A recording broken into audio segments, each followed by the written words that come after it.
Excellent. All right. Hello and good morning, everyone. Thank you very much for joining us today.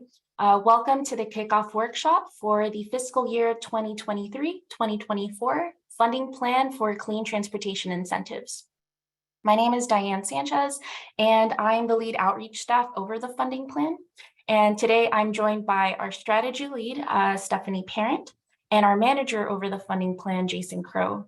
And of course, the rest of our wonderful team who will also be presenting today and answering your questions. So before we get started, I'd like to go over some logistics for today's discussion. First, as a reminder, this meeting is being recorded, and we anticipate a copy of the recording and attendee list will be made available on the Low Carbon Transportation Investments and Air Quality Improvements Program Meetings and Workshops webpage in approximately 2 weeks. Materials for today's work group, including the agenda, slides, are also available on that webpage, and a link to these materials has been dropped in the Zoom chat. So today we'll be leveraging Zoom's raised hand feature to facilitate comments and questions. So if there are Zoom disruptions for any reason, including malicious intent, we will immediately end today's meeting and send out another notice to reschedule. So finally, we're unable to allow anonymous meeting participants for security reasons. So please make sure that your name is clear on the Zoom platform. And if you've called in, we'll adjust your number and call you based on the last 4 digits of your number when you do raise your hand. So with that, let's go ahead and take a look at the agenda. All right, so we'll begin our workshop today with an overview of the Clean Transportation Incentives funding plan and how that fits within CARB's broader portfolio of incentives. Then we'll move into a discussion around the governor's proposed budget. And finally, we'll give an overview to some key changes that you can expect during this year's funding plan process. So after a quick break, we'll provide an update on existing light duty and clean transportation equity investments. Then we'll break for lunch. And once we return, we'll provide an overview on CARB's heavy duty investment strategy, as well as an update on our on-road and off-road heavy duty vehicle and equipment projects. And then we'll wrap it up with next steps. So please note that we will provide time at the end of every portion of our agenda for questions and discussion. And then finally, I'd also like to note that you'll notice that we're including a fair bit of detail in our presentation today, even for certain projects that may not receive funding this year. We're doing this in response to our stakeholders who have been asking for status updates on various projects with this level of detail. Later in our presentation, we'll talk about how we plan to move these details and project status information to our web pages. Additionally, we'll be hosting monthly evening community meetings where we plan to provide information that our community members have been asking for example, some perhaps demographic or population information for folks who've received funding. So with that in mind, let's go ahead and get started.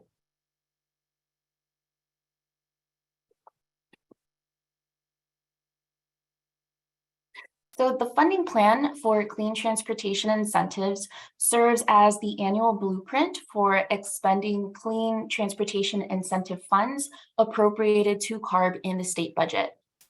The funding plan establishes CARB's priorities for the funding cycle, describes projects CARB intends to fund, and sets funding targets and outreach strategies for each project.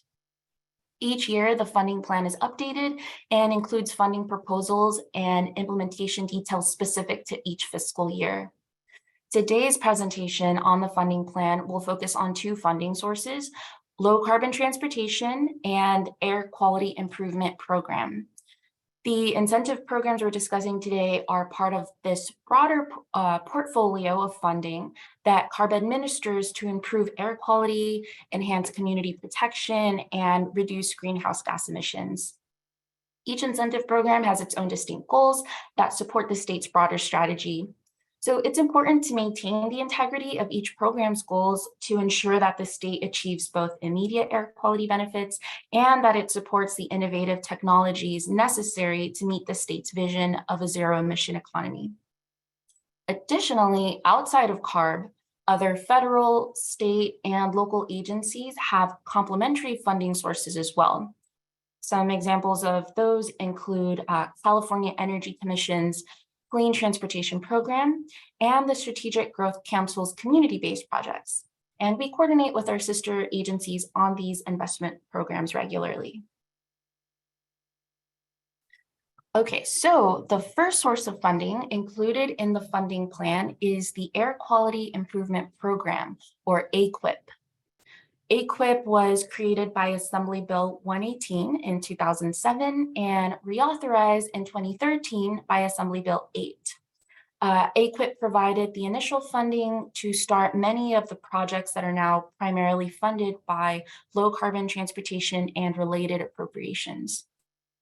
Our AQIP guidelines require a board-adopted funding plan, which details the priorities and projects that will be funded for the year. And we also use this framework for cap and trade auction proceeds, developing a single plan that covers both sources to guide our investments.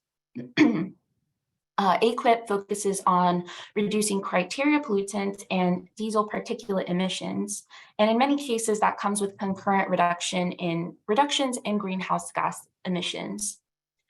The average annual funding for this program has ranged between 25 to 30 million in recent years. And for the past several budget cycles, we've directed the majority of AQIP funds to the Truck Loan Assistance Program. This year, the proposed fiscal year 2023-24 budget includes 28.64 million for AQIP. Now, the second source of funding is the Low Carbon Transportation Program. This program is traditionally funded through cap and trade auction proceeds. And these auction proceeds have allowed us to expand on the type of projects we've been funding through AQIP since 2009. Now, under state law, the Department of Finance must prepare an investment plan every 3 years. Then funds are appropriated to each year's budget by the legislature to state agencies for greenhouse gas reduction programs. The investment plan looks to low carbon transportation to fund projects that will help meet California's various environmental goals, support benefits to priority populations and communities, and provide the continued investments necessary to transition to a low carbon economy. So now let's take a look at some numbers. And for that, I'm going to pass it along to my co-lead to talk about this year's budget. So on to you, Stephanie. Thanks, Diane. And I just wanted to note before I begin, we did have a hand raised. So I don't know if we want to take that now just to see if that's like a technical issue or we're doing questions later on. If it's a technical issue, we can answer the question. Otherwise, we're going to answer questions on this section of our agenda at the end of this presentation. Thanks, Diane. So good morning, everyone. I'm Stephanie Parent. I'm the strategy lead for the funding plan this year. And I would like to highlight the governor's zero emission vehicle package, also known as the ZEV package. This is the third year of a 5-year multi-agency accelerated ZEV funding package that was agreed to by the governor and the legislature to equitably develop the ZEV market, both in the light and heavy duty transportation sectors, as well as other mobility options such as e-bikes and public transportation. The originally agreed upon amount for the package was $10 billion. This funding was appropriated to CARB, the California Air Resources Board, as well as the California Energy Commission, or the CEC, the Governor's Office of Business and Economic Development, also known as GoBiz, and the California State Transportation Agency, also known as CalSTA. The governor's proposed update to the ZEV package for this fiscal year is now $8.9 billion over the same 5-year period. The May budget revision retains the overall funding that the governor proposed in January, but it shifts some of the proposed funding sources. The amount of the ZEV package allocated to CARB, $412 million, covers CARB's 1-year share of the ZEV package. These investments are intended to focus on equitable zero-emission vehicle transportation by targeting dollars in priority populations and communities, including Black and tribal communities. It's not only funding sources that drive how we develop our funding plan. We also look to support the strategies and follow the guidance outlined in numerous other documents, such as Senate Bill 350 Low Income Barrier Study and CARB's Mobile Source Strategy. Additionally, the funding plan supports executive orders and legislative mandates, such as the governor's executive orders on zero emission technologies and the California Sustainable Communities and Climate Protection Act.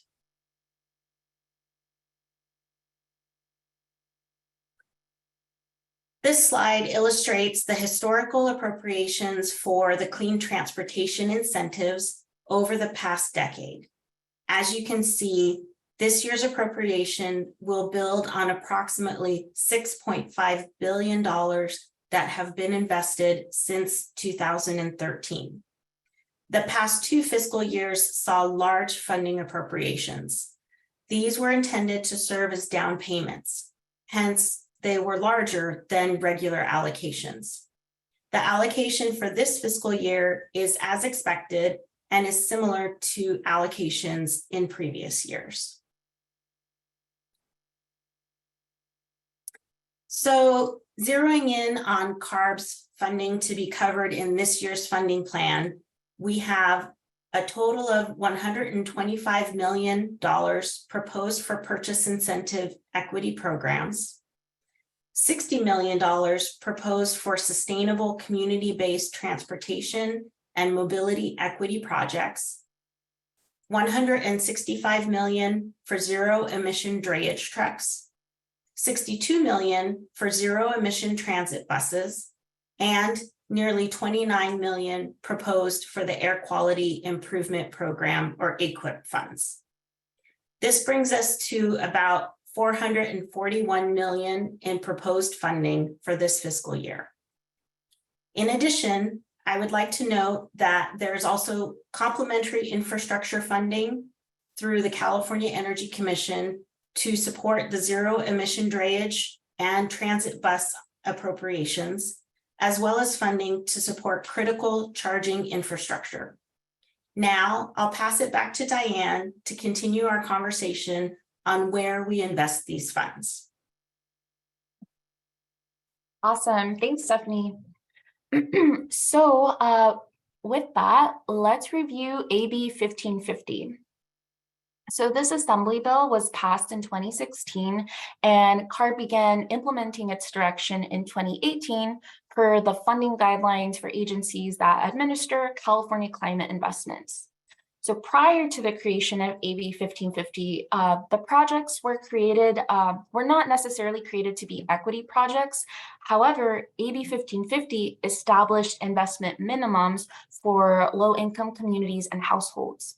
So under AB 1550, California climate investments must be minimally allocated as follows: 25% to projects located within the boundaries of and benefiting individuals living in disadvantaged communities, 5% to projects that benefit low-income households or to projects located within the boundaries of and benefiting individuals living in low-income communities anywhere in the state, and 5% to projects that benefit low-income community residents or low-income households within half a mile of a disadvantaged community. So disadvantaged communities, low-income communities, and low-income households are collectively referred to as priority populations. The state's portion of the cap and trade auction proceeds are deposited in the Greenhouse Gas Reduction Fund to be used for California climate investments. The AB 1550 percentage requirements apply to the overall appropriation the legislature makes to California climate investments rather than to each agency. CARB works with administering agencies to establish individual investment targets for each program to help ensure the overall AB 1550 investment minimums are met with each appropriation. Projects funded by the Greenhouse Gas Reduction Fund must provide a direct, meaningful, and assured benefit which addresses a community need in order to count towards the AB 1550 investment minimums. That said, program-specific targets established for low-carbon transportation exceed the statutory investment minimums. The investment targets for low-carbon transportation for fiscal year 22-23 are over 60% overall to priority populations. So in addition to our investment targets, CARB also reports regularly on how our investment and programs are progressing. Progress reports are often provided in the form of formal documents and public-facing tools that display program data in various ways. As you'll hear in later presentations, staff continue to define metrics for the projects we fund, collect data from these projects, and find ways to improve upon the way we report outcomes from the investments we make. So now let's review a few key changes to this year's funding plan process. So every year we work with several interested parties through community engagement and collaborate with state administrators, local and state agencies, non-governmental organizations to get feedback on the funding plan.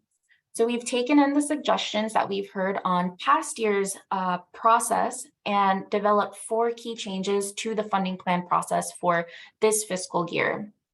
So these changes include a shortened timeline for funding plan development, a streamlined public process, strategic content within the funding plan document, and finally, leveraging a more streamlined and expanded CARB web pages to host the project and program content. So the first change to our funding plan is that shortened timeline. In recent years, due to the extended budget process for CARB funding, previous funding plan development timelines would take up almost an entire year. However, our new timeline will be cut in half to run from June through November. And this will allow staff to kick off the funding plan process with more concrete budget numbers. The second change is a streamlined public process. Daytime meetings on the funding plan development will be consolidated under similar topics or themes to decrease the potential for participant fatigue and to be a more effective use of staff and the public's time. For example, staff may aim to hold a workshop on all of the light-duty purchase incentive projects together, focusing the meeting on potential changes to the full suite of projects instead of making meetings on each separate project.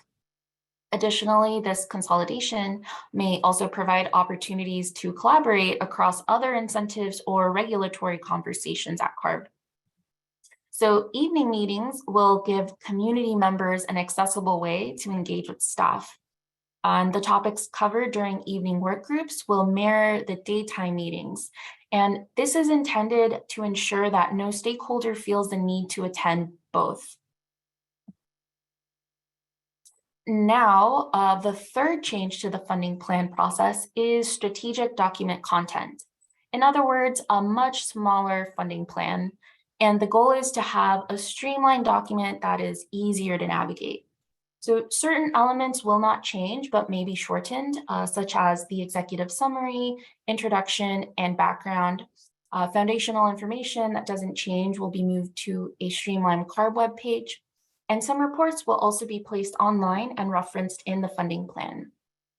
Project chapters should include proposed allocations, necessary projections, and proposed changes, impacts of changes, and necessary reporting requirements from the audit.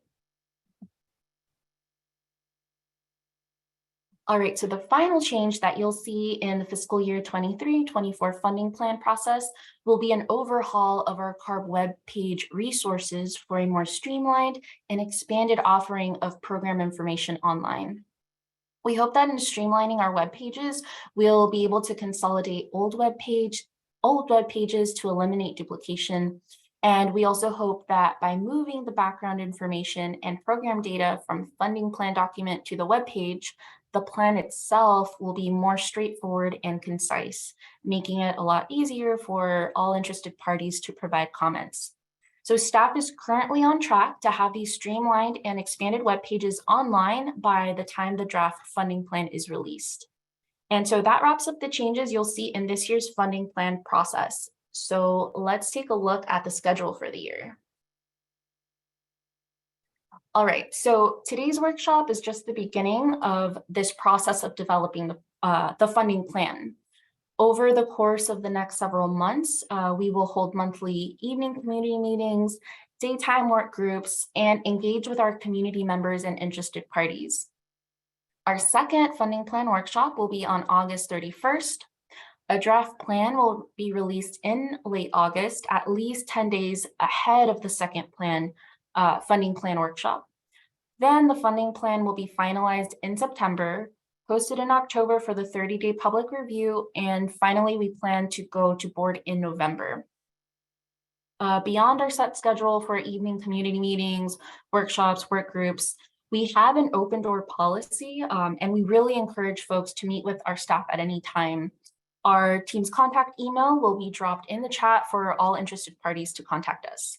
So now with that, we'll open it up for questions before taking a short break and diving into our topics.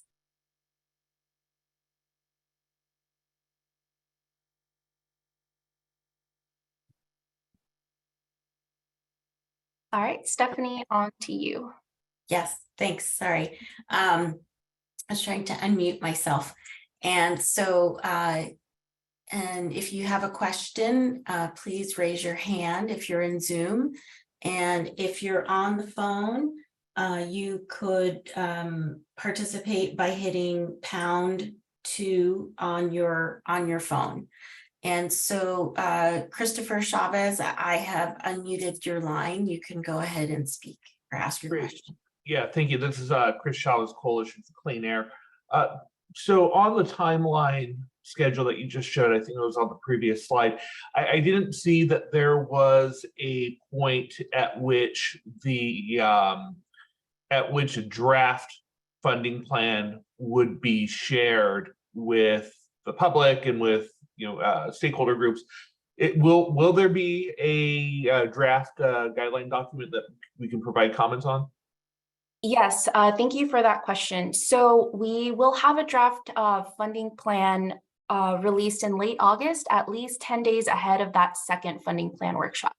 Okay, great, thank you. No problem. Let me just, sorry. Oh, okay, the hand went down and you're muted. Thanks. Sorry, bear with me. And I did forget to mention that when I unmute you, please state your name and your affiliation if you have one. Thanks. So Max Nitke, I've unmuted you. Please ask your question. Hi, good morning. My name is Max Nitke. I work with a company called Pop-Up Metro. I have 2 questions. The first one was about disadvantaged communities being within 0.5 miles of a project zone. So for example, in a theory, let's say there was a transportation project being created, would it be 0.5 miles from any point on that route would be considered part of that project area? And then should I ask the second part as well?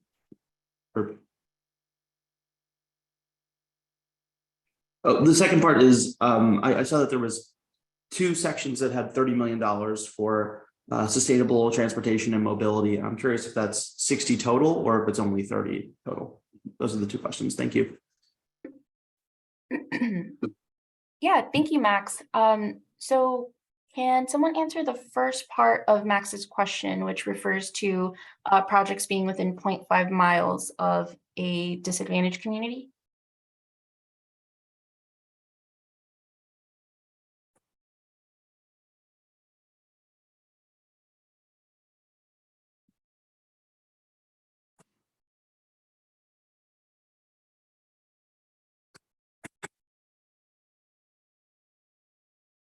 Or we can jump to a second question related to the budget.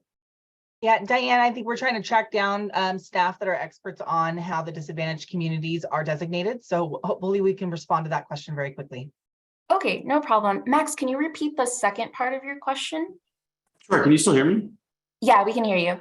Oh, very cool. There was two $30 million sections on the fiscal year 23-24 budget for sustainable transportation and mobility. I'm curious if that sums up to 60 million total for those types of projects for next year's funding opportunities, or if it's only 30 total. I was just a little confused. Got it. Grace, do you think you can answer that question regarding the budget? Sure. Hi, Graciela Garcia with CARB. So to answer your question, it's 60 million total. The reason you're seeing the 30 million and 30 million breakout is it's coming from two different funding sources. So the total for this fiscal year proposed is 60 million. Gotcha. Understood. Thank you so much. Thank you, Max.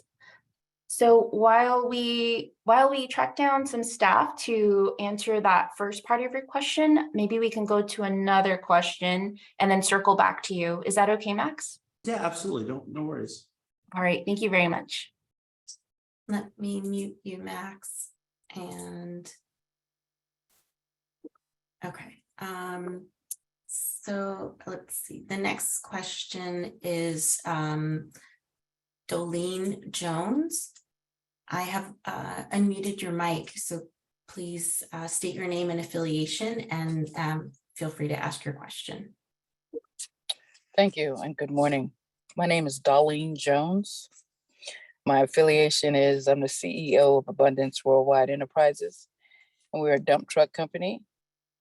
So we would like to apply for the CARB funding for the dump trucks when they come out for electric, when they get to become electric status. But before then, I wanted to know, can we get the funding for the semi truck under this program? Semi tractor trailer. Thanks, Dolene, for that question. Can we get someone from our heavy duty staff to help answer Dolene's question? Thank you. Mm-hmm. And I also want to mention, Dolene, really quickly, at the end of our agenda, or towards the end, is when we'll also be diving into those heavy duty incentive programs as well in more detail. So we also might have more information for you then. Okay, I can wait around if no one has an answer right now. Okay, thank you. Hi, Darlene, Matt Williams, CARB. That's exactly what I was going to recommend. Please stick around if you can for the afternoon session. We'll be diving into all of the heavy duty programs and funding opportunities there. Thank you, Matt. I can wait. Thank you. Great, thanks. Perfect. All right, so we have a break at 10:30, but I think we're going to have staff answer Max's question, and then we'll have a quick 10-minute break. And then we'll dive into some light duty programs. And again, there'll be opportunities at the end of that section to continue the discussion. So Jason or Lisa, I'll leave it to you all.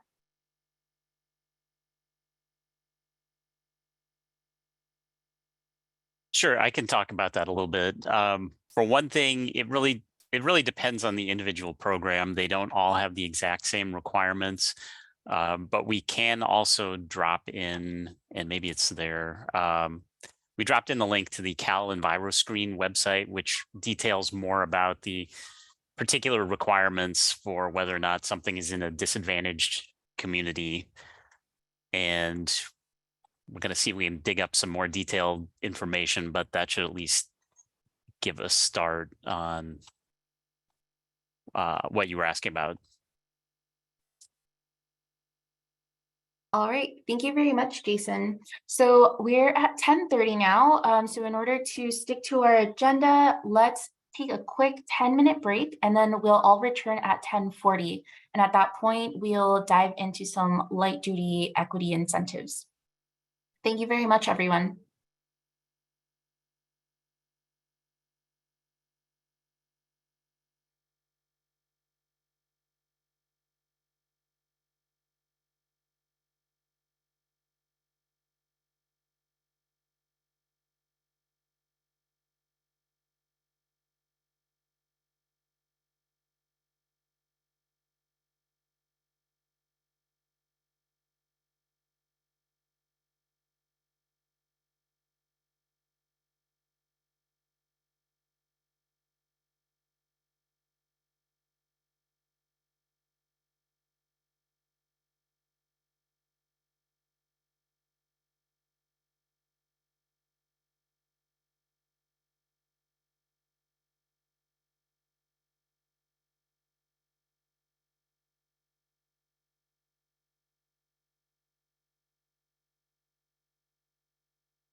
All right, everyone, welcome back. I hope you enjoyed your break.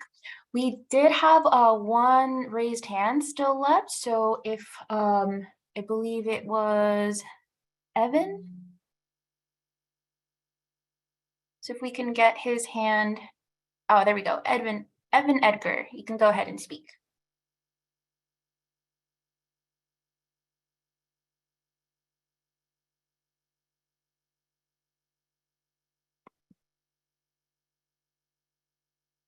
All right, Evan, are you still there?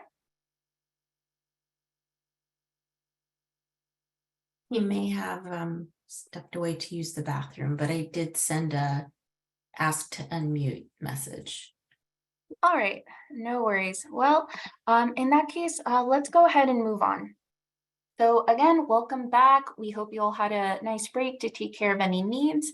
So we will now be providing an update on our light duty and clean transportation equity projects, beginning with the vehicle purchase incentive projects. So I'd like to introduce Graciela Garcia, who will be presenting our light duty and clean transportation equity projects portion of our presentation today.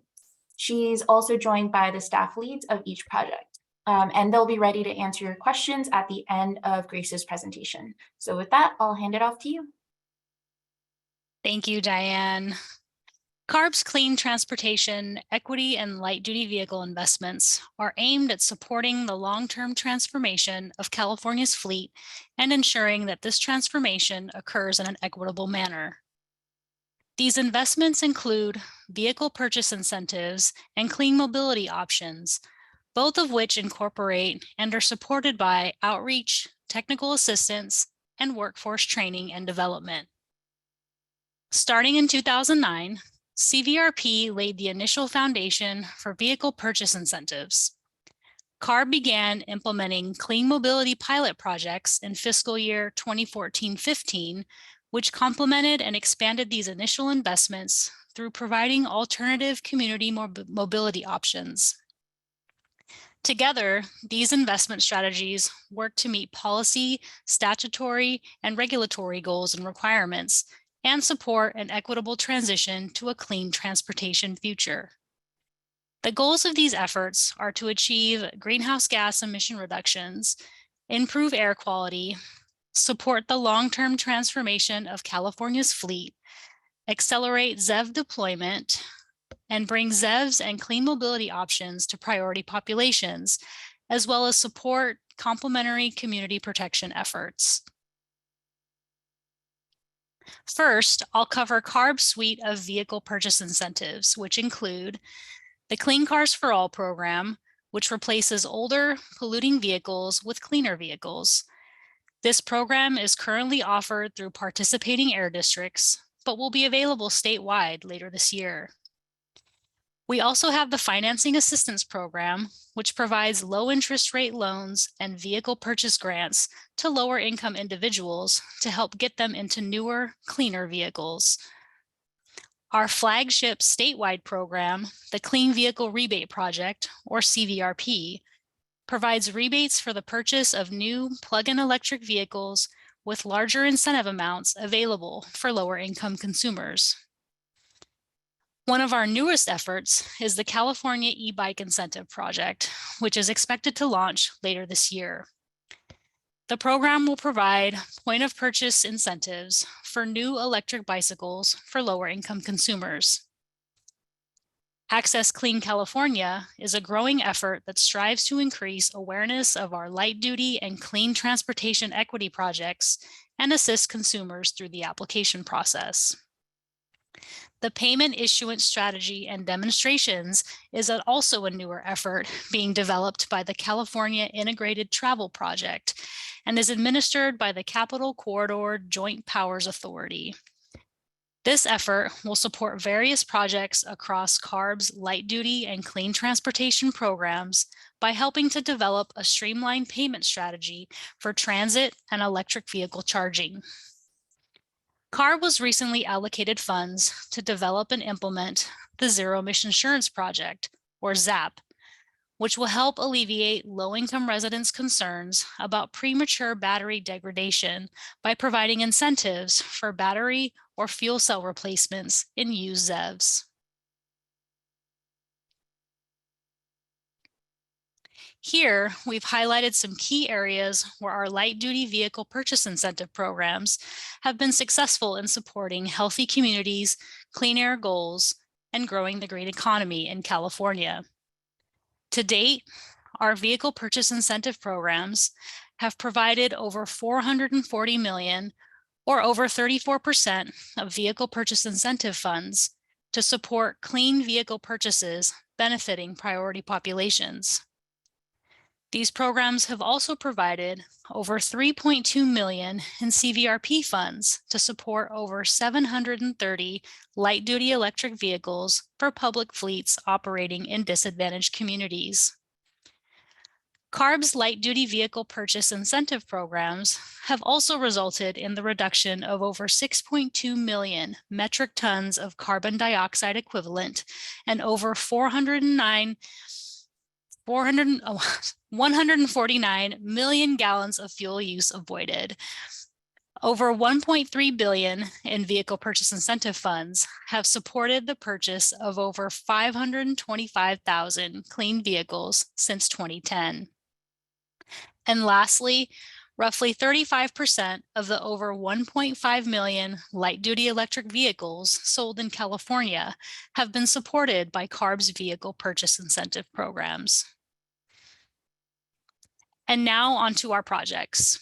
Clean Cars for All is administered through participating air districts and focuses on providing incentives to lower-income California drivers to scrap their older, high-polluting car and replace it with a zero or near-zero emission vehicle.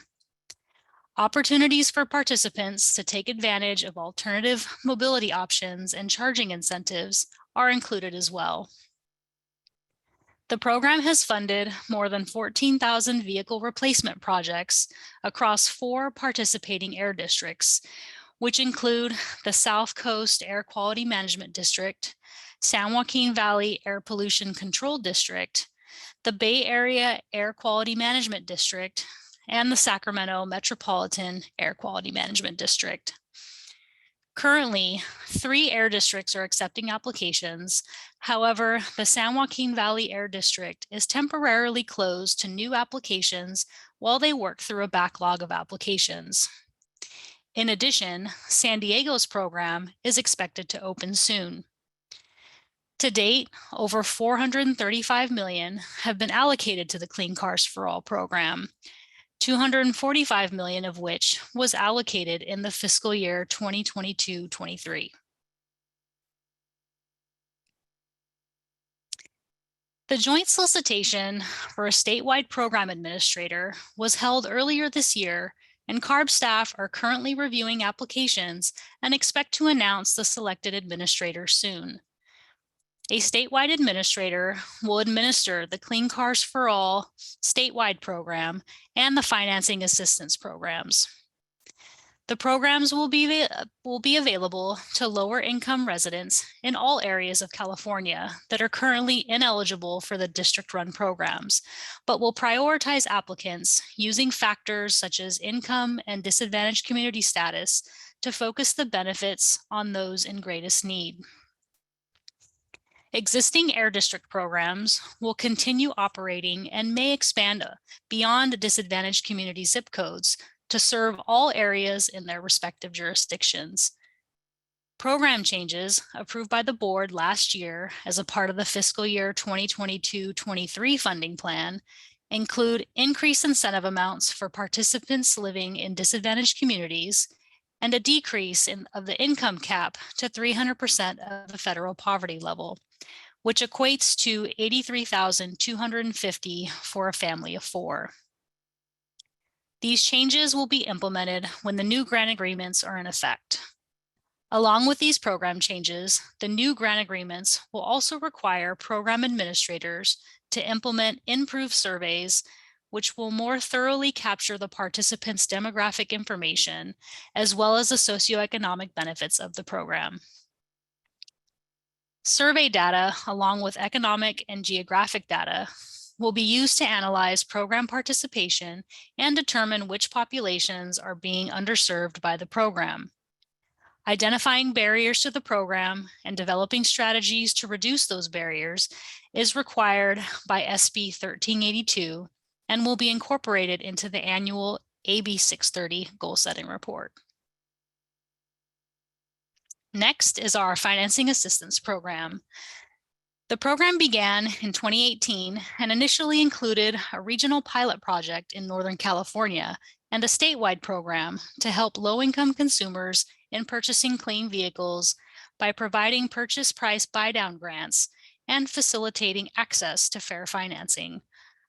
Since 2018, about $35 million has helped to pay for about 5,200 vehicle grants, 3,200 electric vehicle supply equipment, and secured 280 low-interest loans through lending partners. The statewide Clean Vehicle Assistance Program, or CVAP, and Regional Driving Clean Assistance Program, or DCAP, reopened with additional funds in May 2023 as a stopgap until the new Financing Assistance and statewide Clean Cars for All program launches later in 2023. As mentioned previously, the joint solicitation process is wrapping up and CARB staff expect to announce the selected administrator soon.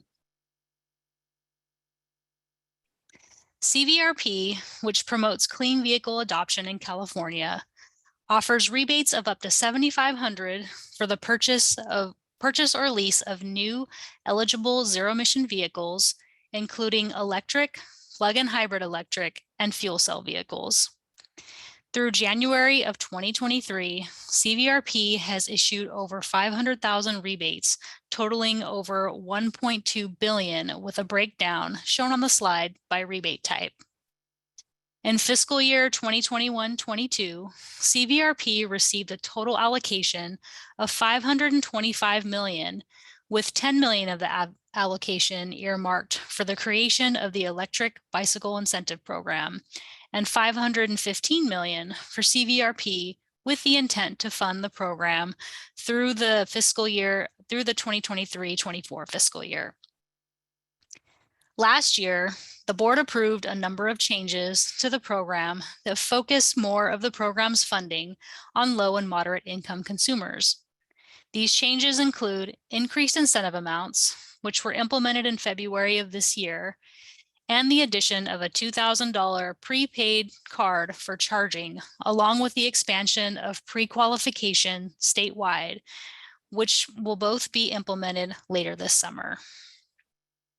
Updated funding projections presented on the May 30th CVRP work group indicate that the multi-year allocation may be expended as early as November 2023, given a surge in demand once Tesla Models 3 and Y became eligible for the program once again in February 2023. On average, the program has received about 11,000 applications a month over the last few months, record numbers that the program has never seen before. If the program volume continues at these levels, the program may be out of funding before staff has the opportunity to propose changes through the fiscal year 2023-24 funding plan. In the meantime, staff plans to continue running the program as is. I will note that the ZEV market is highly volatile and could easily change, so staff will continue to refine and monitor the projections closely and provide updates through the public funding plan process. Additional information on these changes and updated projections can be found on the CVRP website. The e-bike incentive project aims to provide vouchers ranging between $1,000 and $2,000 for the purchase of electric bicycles to income qualified consumers with a household income of 300% or below of the federal poverty level. To date, the e-bike incentives project has been allocated $13 million over the last 2 years. A soft launch is planned for this month, with the full statewide launch occurring later this year. Access Clean California is a multidimensional outreach project that streamlines access to and coordinates outreach for clean transportation and clean energy equity projects for consumers. This project resulted from community desire to make incentives and information on these opportunities more readily available, as identified in the SB 350 Barriers Report.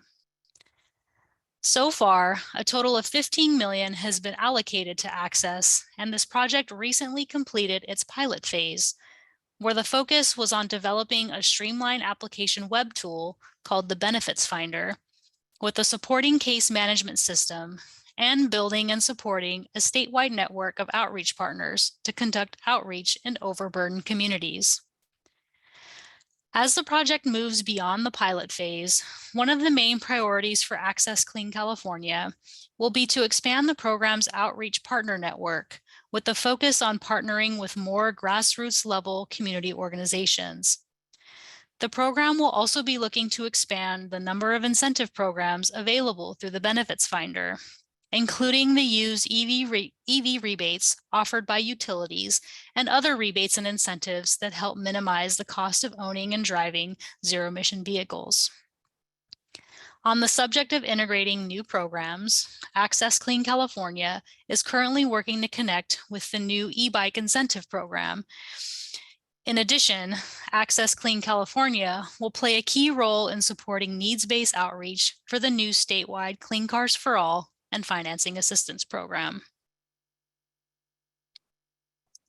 The payment issuance strategy and demonstrations currently being developed by the California Integrated Travel Project, or CAL-ITP, is an effort by the California State Transportation Agency, Caltrans, and other partners.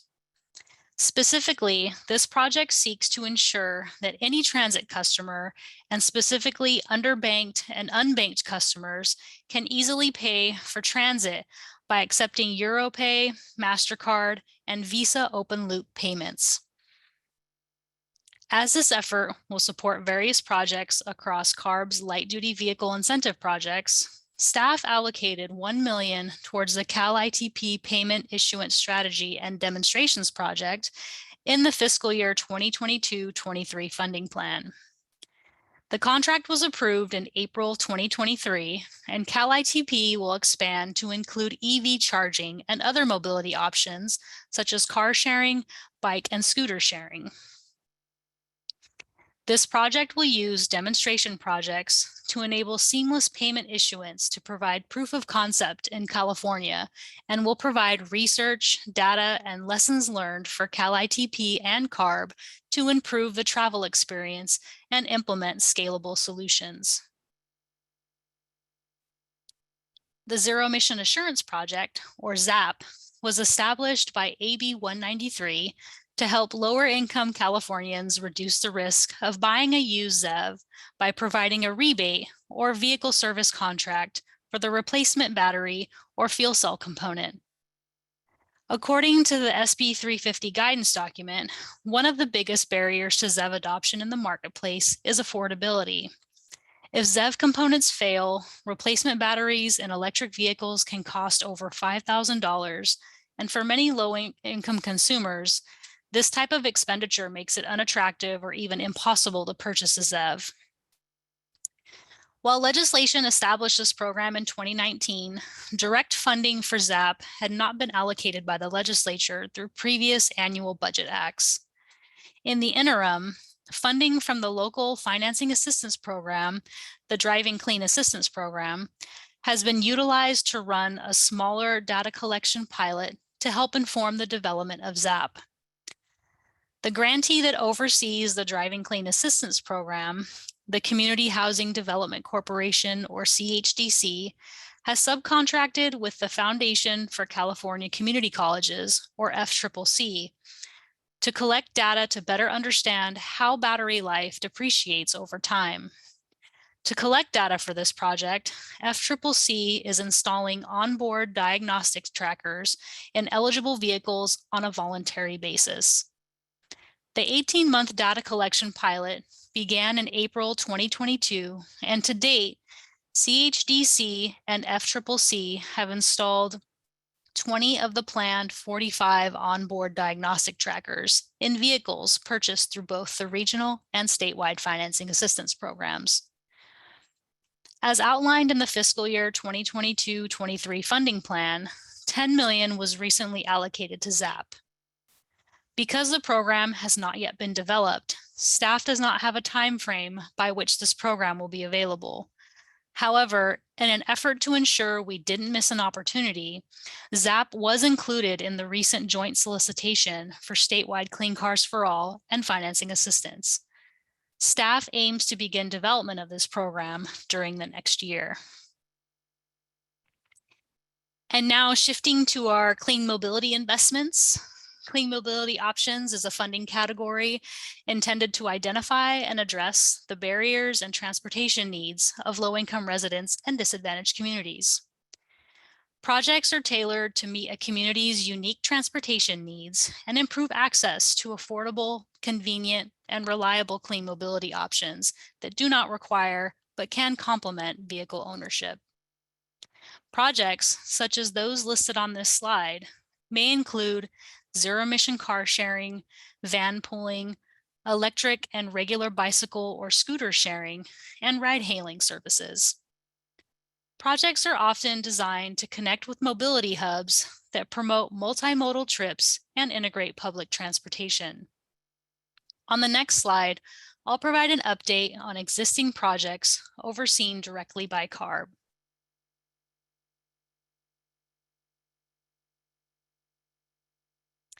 Active clean mobility projects include Blue LA Car Share, which is still active and working to expand in other parts of the city of LA. Our community car share, which is also still active and working to expand from 8 affordable housing sites to 10 later this year. Liftline Paratransit, that includes a total of 3 ADA shuttles, and car sharing and mobility hubs in affordable housing, which is active but not yet fully launched. Inactive projects include the Valley Air ZEV Mobility, which is inactive due to the initial COVID-19 shutdown and subsequent lack of demand for shared mobility in a couple of communities. As a result, project partners are currently examining data and sharing lessons learned with CARB and other clean mobility project partners. Other inactive projects include Ecosystem of Shared Mobility and the Agricultural Worker Van Pools pilot project. The Ag Van Pool currently is not operable due to technology limitations with agricultural worker vehicle applications. However, it has been a central project for better understanding the needs of rural farm worker communities, and the needs of these communities continue to be a consideration for future investments.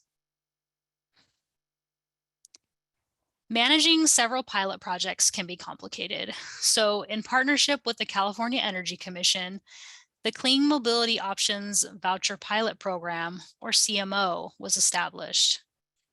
This program provides funding for clean shared transportation options, including zero-emission car sharing, van pools, electric and regular bicycle sharing, scooter sharing, and ride-hailing services in the state's most under-resourced communities, including rural, small government organizations, and smaller communities. This project was developed for the purpose of addressing SB 350 Barriers Report community input on the need for a statewide mobility funding source. $75 million has been allocated to date, and this includes $8 million in CEC funding. However, this does not include approximately $24 million in funding allocated to CARB's earlier regional clean mobility projects we discussed on the previous slide. CMO awarded 24 needs assessment vouchers and 20 mobility project vouchers in its first application windows in 2020. A second window recently closed, which includes 12 needs assessments projects, and we are working on reviewing applications for mobility projects. Both funding windows were substantially oversubscribed. Awardees included nonprofits, local government, transit agencies, and Native American tribal governments to implement these grants to identify community needs and develop and launch mobility services. Clean Mobility in Schools, or CMIS, offers grants for clean transportation in and around schools, including car share, active transportation, zero-emission school buses and delivery trucks, zero-emission lawn and garden equipment, and education for staff, students, and parents. CMIS projects promote the role schools and our young scholars and leaders play in not only fighting climate change, but also increasing awareness and use of cleaner, sustainable transportation and mobility options. Grant goals and requirements were developed to ensure school communities could design their pilot elements according to what they needed and wanted. In addition to hard costs, soft costs were also allowed, such as energy plans, fleet transition plans, active transportation feasibility studies, curriculum development, and customized outreach and education campaigns. The first 3 projects launched in May of 2020 at school districts in El Monte, Stockton, and San Diego. These projects are all slated to finish up by June 2024. And with funds allocated in the fiscal year 2021-22 funding plan, CARB awarded 1 new grant with the Twin Rivers Unified School District in Sacramento. When all 4 grants are complete, 100% of the funds will directly benefit disadvantaged communities, with about 130 zero-emission vehicles, including school buses, cars and vans, maintenance carts, landscape and custodial equipment, and e-bikes. In addition, charging infrastructure and upgrades is also included to support their zero-emission future. With fiscal year 2022-23 funding, CARB is now in the process of developing a new solicitation in coordination with the Planning and Capacity Building and Sustainable Transportation Equity Project, or STEP. In this upcoming solicitation, $15 million is set aside for CMIS, and the solicitation is expected to be released this summer. STEP is a transportation equity pilot that has 3 goals: address community residents' transportation needs, increase access to key destinations, and reduce greenhouse gas emissions and vehicle miles traveled. It pursues these goals by funding planning, clean transportation, and supporting projects in disadvantaged and low-income communities. It is a competitive grant program administered directly by CARB that provides a source of funding for larger projects that are funded through the CMO program. It also provides flexibility to fund projects that address community residents' needs and encourages grantees to prioritize community involvement and decision-making in every stage of the project planning and implementation. For example, through the STEP implementation grant for the City of Commerce, STEP is funding the city's first Class 2 bike lane, new electric school buses and shuttles for expanded dial-a-ride and fixed route services, as pictured on this slide, a tree planting project to help clean the city's air and encourage pedestrian activity, a transit-oriented development and displacement avoidance plan for a neighborhood sited for a new light rail station, and outreach and engagement events meant to encourage clean transportation use and involve residents in the STEP projects. With the $44.5 million allocated to STEP to date, CARB has awarded 13 grants that were selected through STEP's extremely oversubscribed first solicitation in summer 2020. And as mentioned previously, CARB is in the process of developing a new solicitation in coordination with Planning and Capacity Building and CMIS with the fiscal year 2022-23 funding. And this map shown on the slide provides a visual perspective of the geographical distribution of the planning and mobility projects. While you can see that we have been able to provide funding throughout the state, we are continuing to analyze and update outreach strategies to help us in expanding funding opportunities, especially to communities that have not yet received funding.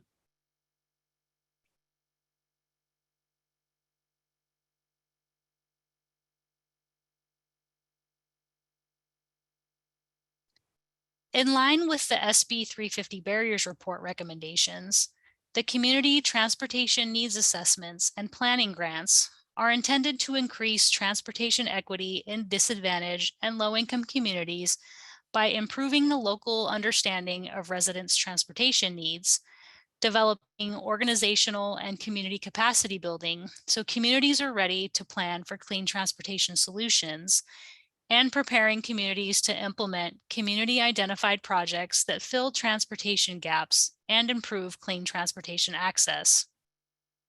To date, $3.9 million has been allocated towards community transportation needs assessments and planning efforts through CMO and STEP. In addition, partnering with the UC Berkeley Othering and Belonging Institute further supports SB 350 goals of expanding and improving transportation planning by evaluating these efforts and developing strategies, resources, and recommended policies for the inclusion and centering of people who have been traditionally excluded or extracted from and marginalized in community-based transportation planning efforts.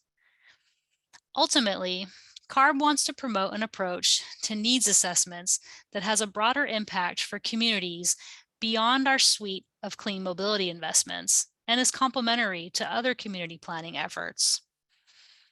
Based on community needs, CARB has expanded this funding into a dedicated category specifically for community-led planning and capacity building projects. This enables a more diverse set of projects focused on clean mobility transportation planning, community transportation needs assessments, community capacity building, outreach, workforce training and development, ongoing technical assistance, and other critical community-led clean mobility investment needs. In addition, I'd like to note again that CARB is in the process of developing a new solicitation in coordination with CMIS and STEP. Supporting under-resourced communities to increase awareness and improve access to CARB's incentive projects is key to meeting clean mobility equity goals. This includes gathering and considering lessons learned and outcomes from ongoing outreach efforts, such as technical assistance and outreach activities. Until now, technical assistance and capacity building have been primarily implemented through STEP and CMO, and based on stakeholder input and due to the complexity of the STEP projects, CARB recognized the need for technical assistance to support applicants through the solicitation process, as well as grantees during implementation. For the upcoming coordinated solicitation for planning, CMIS, and STEP, technical assistance will be available to interested applicants through another technical assistance contract. For CMO, technical assistance is built into the program and provided by the program's statewide administrator. This program also supports technical assistance and networking through its Clean Mobility Equity Alliance, which is a forum to bring mobility projects and needs assessments funding recipients from all of our projects together to support knowledge sharing, address issues, and identify barriers to develop solutions. This summer, CARB plans to release a $5 million solicitation for a statewide administrator. The administrator will distribute the $3 million allocated to the planning projects, and the remaining $2 million is intended to support the administrator's implementation activities, consisting of capacity building, administrative and project implementation support to all planning, CMIS, and STEP project awardees as selected by CARB. Recognizing that each awardee will operate at varying scales and within different contexts, CARB is exploring a regional technical assistance approach to better foster and connect partners, build community and organizational capacity with local resources, and provide community-specific technical assistance needs. CARB also aims to support the green economy and economic recovery through workforce training and development investments. Through these investments, CARB is addressing the community needs identified in the SB 350 Barriers Report, for access to training and programs that help transition the workforce to zero emission. Nearly 3.8 million has been allocated to date for workforce training and development. The goals are to work in partnership to expand opportunities for light and heavy duty training, including hands-on learning and curriculum, and to make workforce development a priority for clean mobility equity investments to support future clean transportation needs such as zero-emission vehicle repair, charging infrastructure installation, and broader education and awareness. While developing and implementing program policies, CARB staff have taken steps to more meaningfully engage with priority populations and advocates to identify and address community concerns and priorities. Staff continues to and tries to identify and reach those who have not traditionally been at the table when decisions are being made about programs that impact them. To date, we have met with a variety of community members, including Black community members, tribal representatives, and lower income individuals and communities from around the state. What staff heard as a result of these conversations is that incentive amounts are not enough in today's current vehicle market. There are critical gaps in outreach, and programs need to be streamlined and easy to understand. With that information in hand, staff were able to begin addressing some of these concerns as a part of last year's funding plan process by proposing to increase incentive amounts across all of the vehicle purchase incentive and mobility programs, continuing to align program requirements, and dedicating additional funding to provide more targeted outreach and education. But we know more work needs to be done, and we hope to learn and adapt even more this year. And with that, I will hand it back to Diane. Awesome. Thank you so much, Grace, for that excellent presentation. We heard a lot of great information. So with that, it's now time to open it up for discussion. So I will turn it over to Stephanie for instructions. Thanks, Diane. So hi again, everyone. And if you would like to ask a question or make a comment, please raise your hand in the Zoom feature. Also, if you're joining us by phone and you would like to ask a question, you should be able to hit #2 on your phone to raise your hand. And I'd like to let everyone know up front that we will be taking questions until our lunch break, which is scheduled to be 12:45. So at about 12:40, I'll let everyone know that we just have a few minutes left for questions, and we'll see if we could take 1 or 2 more at that point. So again, once I call on you, if you could please state your name and your affiliation if you have one, and then I'll let you know when you can ask your question. So our first speaker, Chris, I see your hand up, but actually, since Evan had a question last time that we didn't get to, I'll actually take him first. And so Evan, Edgar, I have unmuted you. Please go ahead and ask your question. Oh, thank you very much. I stepped out for that break and didn't make it back in time. So this question goes back to the last budget allocation. You guys have 3 different pockets of money. You have the greenhouse gas reduction fund, which is basically for, reducing greenhouse gases. They have a general fund, and AQIP is mostly about criteria pollutants. So my question is, when you are looking at the greenhouse gas reduction fund and you have those zero emission vehicles, what is your carbon intensity you're using to assign to these zero emission vehicles? Because if you look at zero emission vehicles in AQIP category, they are zero emissions for criteria pollutants and at the tailpipe. But if you look at greenhouse gas reduction fund, that carbon intensity of electricity going into charging the batteries is about 24 grams of CO2 per megajoule. And on a life cycle basis, these batteries are about 62 to 90 grams of CO2 per megajoule. Basically, they're right up there with CNG with regards to their carbon intensity.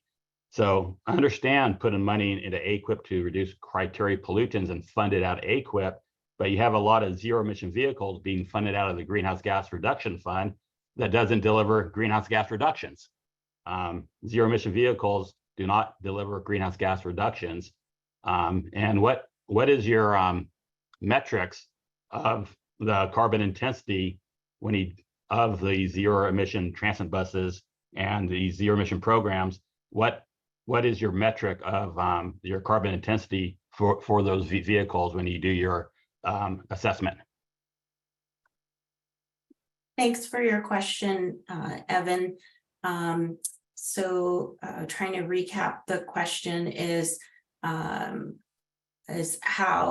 the emissions are kind of accounted for, and I wanted to see if there's someone maybe from the heavy duty team that would like to answer this question.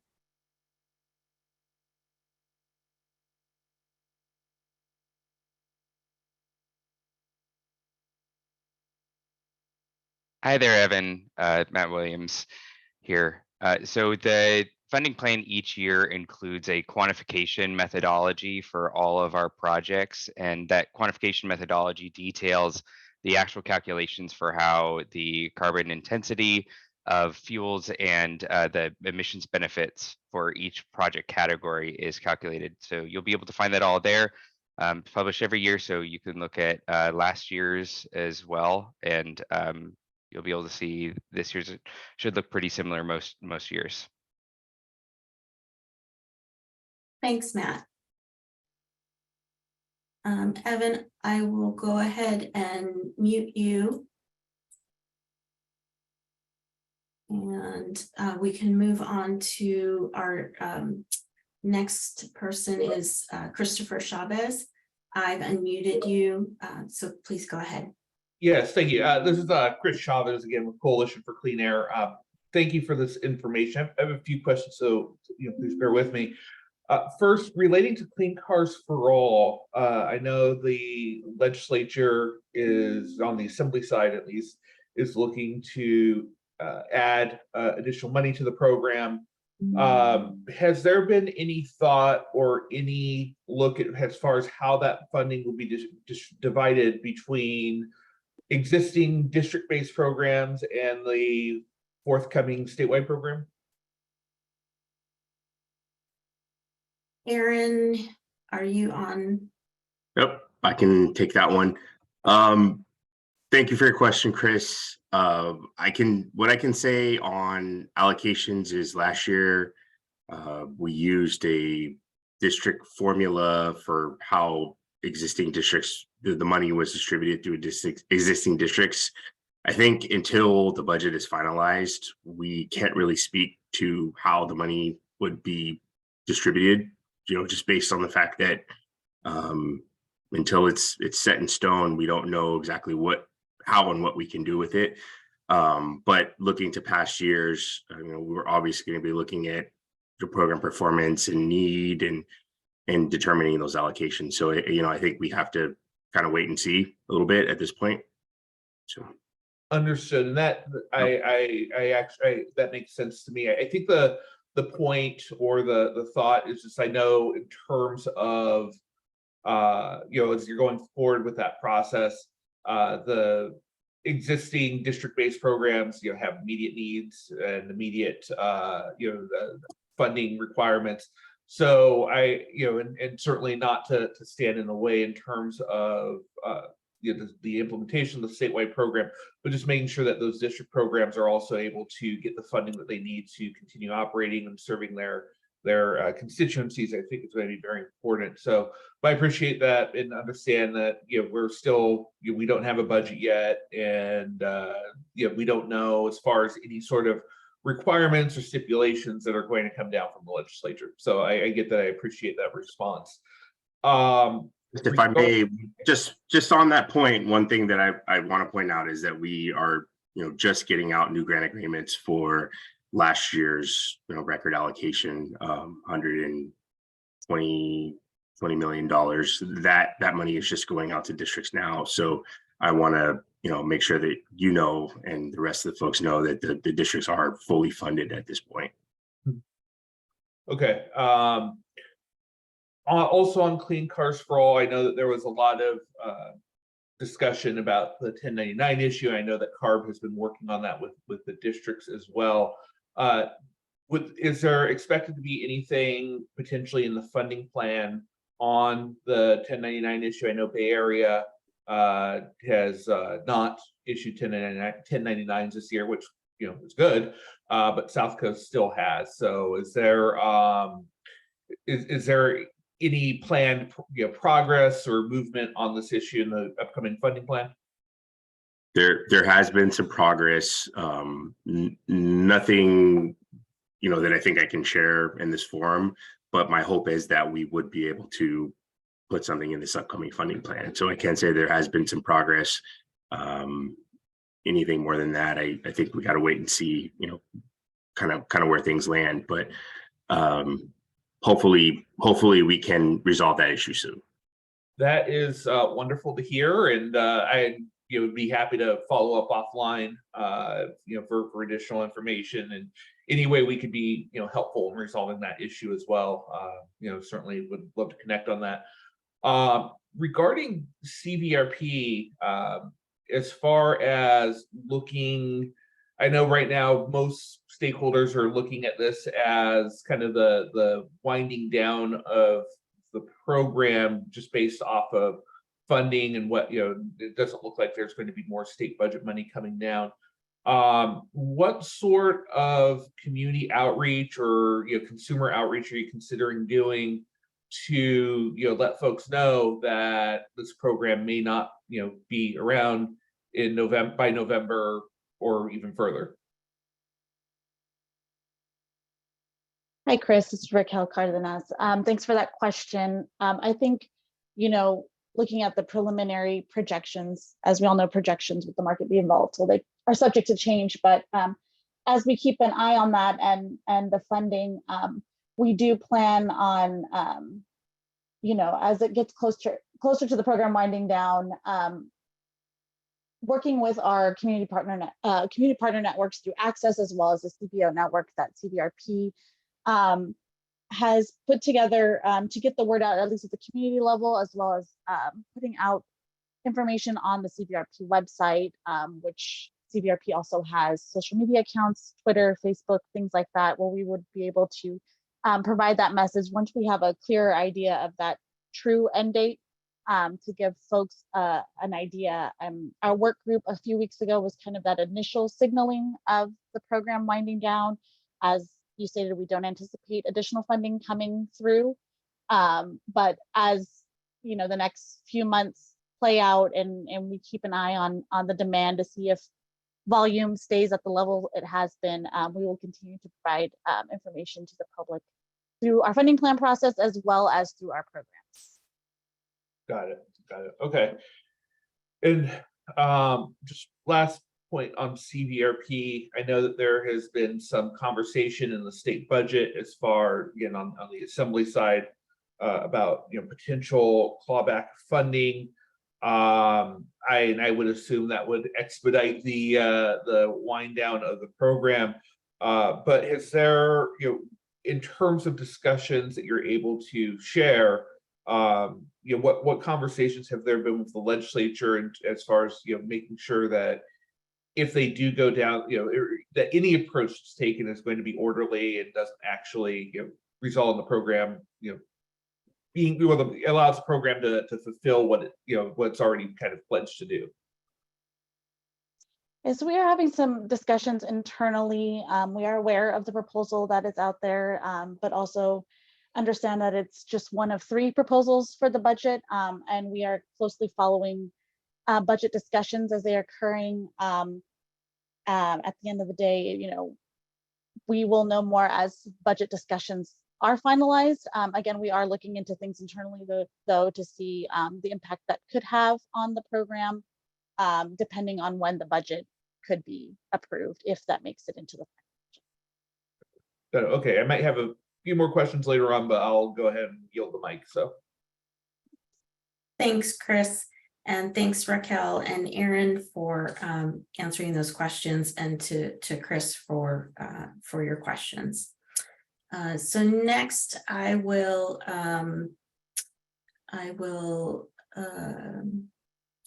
unmute Max Nitke. Please go ahead and ask your question or make your comment. Hi, good afternoon. Once again, I'm Max Sinke with Pop-Up Metro. My question is about which of these projects that we've gone through, and I know there's a bunch, which of them would be applicable to rail, and specifically passenger rail and or zero emission rail in that respect, because that's sort of the focus that my company or the company that I work for is interested in. I know that there's the Advanced Technologies Demonstration Pilot Program. I am probably butchering that, but I don't think that was included in all this. I assume that's on a different segment in a later webinar. But of these transportation equity and sustainable transportation, which of them would be covered by rail is my question. Thank you. Hi, Max. That's a great question. Typically, the rail type projects are covered under our heavy duty projects and pilots, and that portion of the presentation will be covered later this afternoon. Understood. But of the ones that you talked about in the past hour or so, would you say that any of them would be applicable for passenger, or let's say any sort of rail funding? Yeah, the one that you'd mentioned previously, the Advanced Technology Demonstration projects, I believe our core project as well has funding for rail as well. But more to come on that this afternoon. Understood. I will wait for that. Thank you so much. Great. Thank you. This is Bree Swenson. I just wanted to add for the Sustainable Transportation Equity Project, we have funded things like subsidies for rail, and we would fund things like transit stop improvements, but no actual like rail infrastructure. Understood. Okay. Thank you so much. Thanks, everyone, for your responses. And Max, thanks for your question. Okay, so next we have Jared Sanchez. I've unmuted your mic. Please go ahead and ask your question.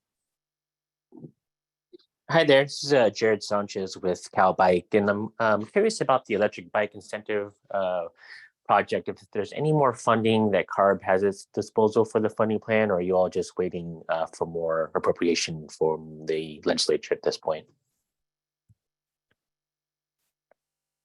Hi, this is Sam Greger. Yeah, we are waiting for the legislature and the governor's office to approve a budget before we dive into those conversations. Awesome. Thanks, Sam. Thanks, Jared, for your question, and Sam for your response. And that's all that I see for questions right now. There's one more, Veronica Pardo.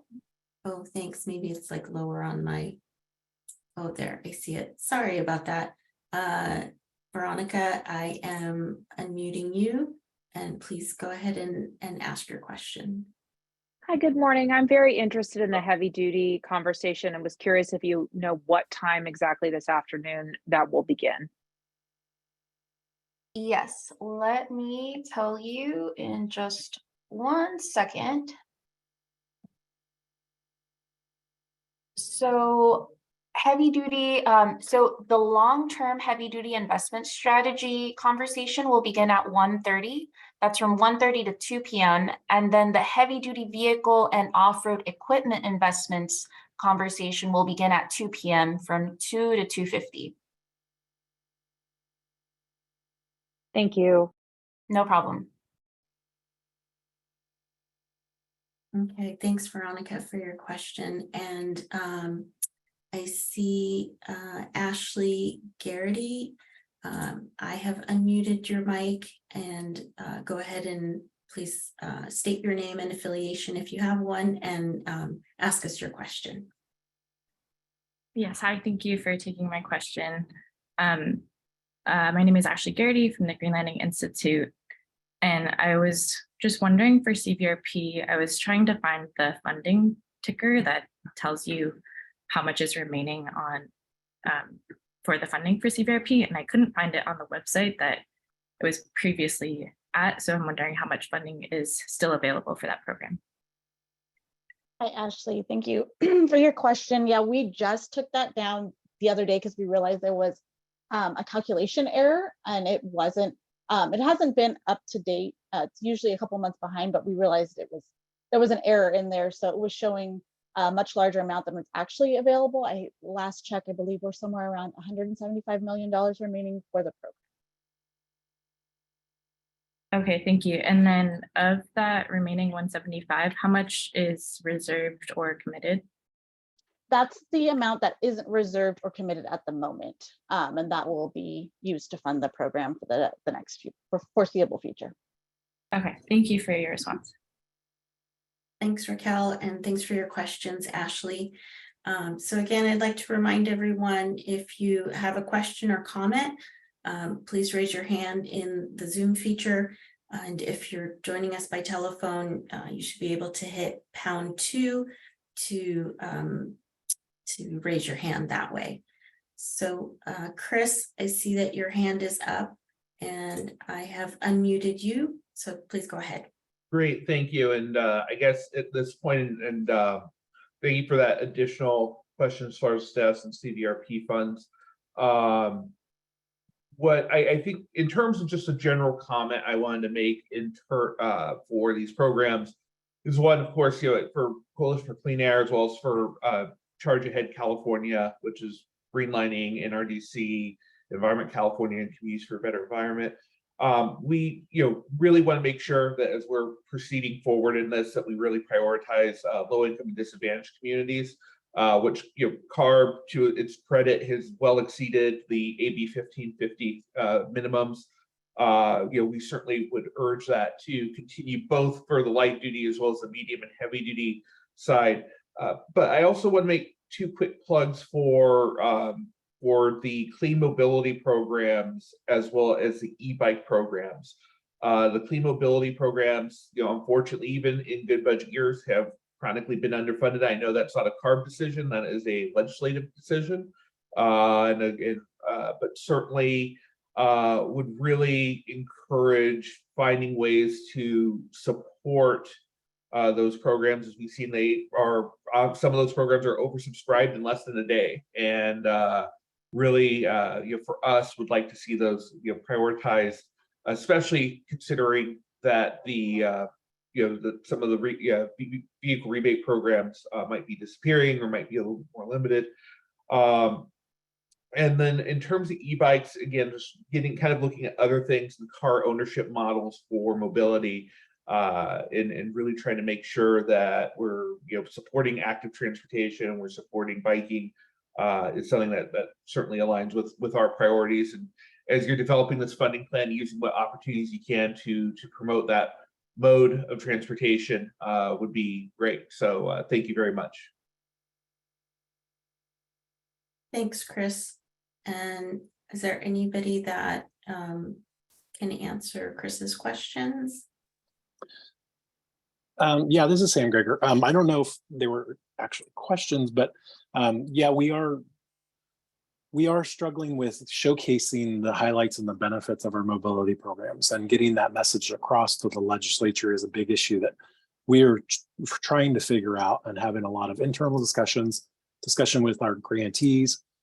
So yeah, we'll continue working with you guys on how we can best provide the information and data to get us to show the benefits of these projects. So hopefully the issue that you brought up regarding the funding being limited for these programs gets some help with the legislature in future years. So, and I appreciate your comment on the e-bike program too. Thanks, Sam, and thanks, Chris, for your comments. So at this point, I'm not seeing any more raised hands, but again, a reminder, if you have a question, feel free to raise your hand. And oh, looks like there's a hand. Thank you. So Leonard Seitz, I hope I pronounced that correctly.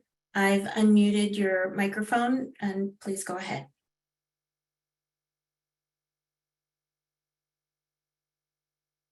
Oh, let's see. maybe, wait, I think I need to send you, I'm asking you to unmute, so you might see a pop-up on your end. All right, There we go. there I am again, right? Yes, we can hear you. Okay, good. I just want to raise the issue of sustainable communities as opposed to sustainable transportation. And, certainly the discussion today is mostly on subsidizing clean vehicles and focusing them on priority communities. But one of the hazards of priority communities is that many of them have highways running through them. And there are a lot of vehicles that aren't so clean that are on those highways and will be for a while. So is someone else focusing on developing land use changes to make communities more sustainable? Or is that just a totally different program? We do have another division here at CARB. It's the Sustainable Transportation and Communities Division, also known as STCD. And so they handle more of the sustainable communities, the land use, along with reducing vehicle miles traveled. Okay, and then you mentioned vehicle miles, which is one of the things that I have a problem with. And one of the problems is that vehicle miles happen at high speed, and you've got emissions at low speed. So you tend to miss the emissions that would be, say, in a sustainable community because they don't travel very far. And one form that takes is a very high emission rate for slow speed travel. It tends not to be considered. So I don't want to push that any further, just leave that as an idea. Okay, thank you for your questions and comments. And I think we would encourage you to find the Sustainable Communities websites on CARB. And we also have listservs that you could sign up for if you're not already receiving the emails to find out like when those workshops or work group meetings are happening on those specific topics. Thank you. Okay, and let's see, not seeing any more hands right now. Again, if you have a question, there we have Max. Okay, so I've unmuted you. Go ahead, Max. Just really quickly on the scheduling side of things, you mentioned that rail would be a part of the heavy duty section. Would you recommend I think there's two heavy rail or two heavy duty vehicle segments on the schedule. There's which one would you recommend for rail projects in particular? Both or only one of them? So I would say the second one that begins at 2 p.m. Because that will discuss the investment projects themselves, whereas the first portion from 1:30 to 2 is more of the long-term investment strategy, if that makes sense. Understood. Can you confirm that? If you do have the time, I'd recommend that you be present for both of those. The first part of the heavy duty discussion on the heavy duty investment strategy talks about our strategy for allocating funds in the coming fiscal years. So that would be a great place for you to be part of the discussion. That's also where we talk about how we're tracking the development of advanced technologies on the heavy duty side. That is perfect. So I'll be at both. Understood. Thank you so much. Great. Thanks. Thanks, Max, for your questions. Let me see. Lower your hand. Okay. And so I hadn't finished my statement earlier, but yes, if you have a question, please feel free to raise your hand. If you're on the phone, it should be #2. And questions or comments.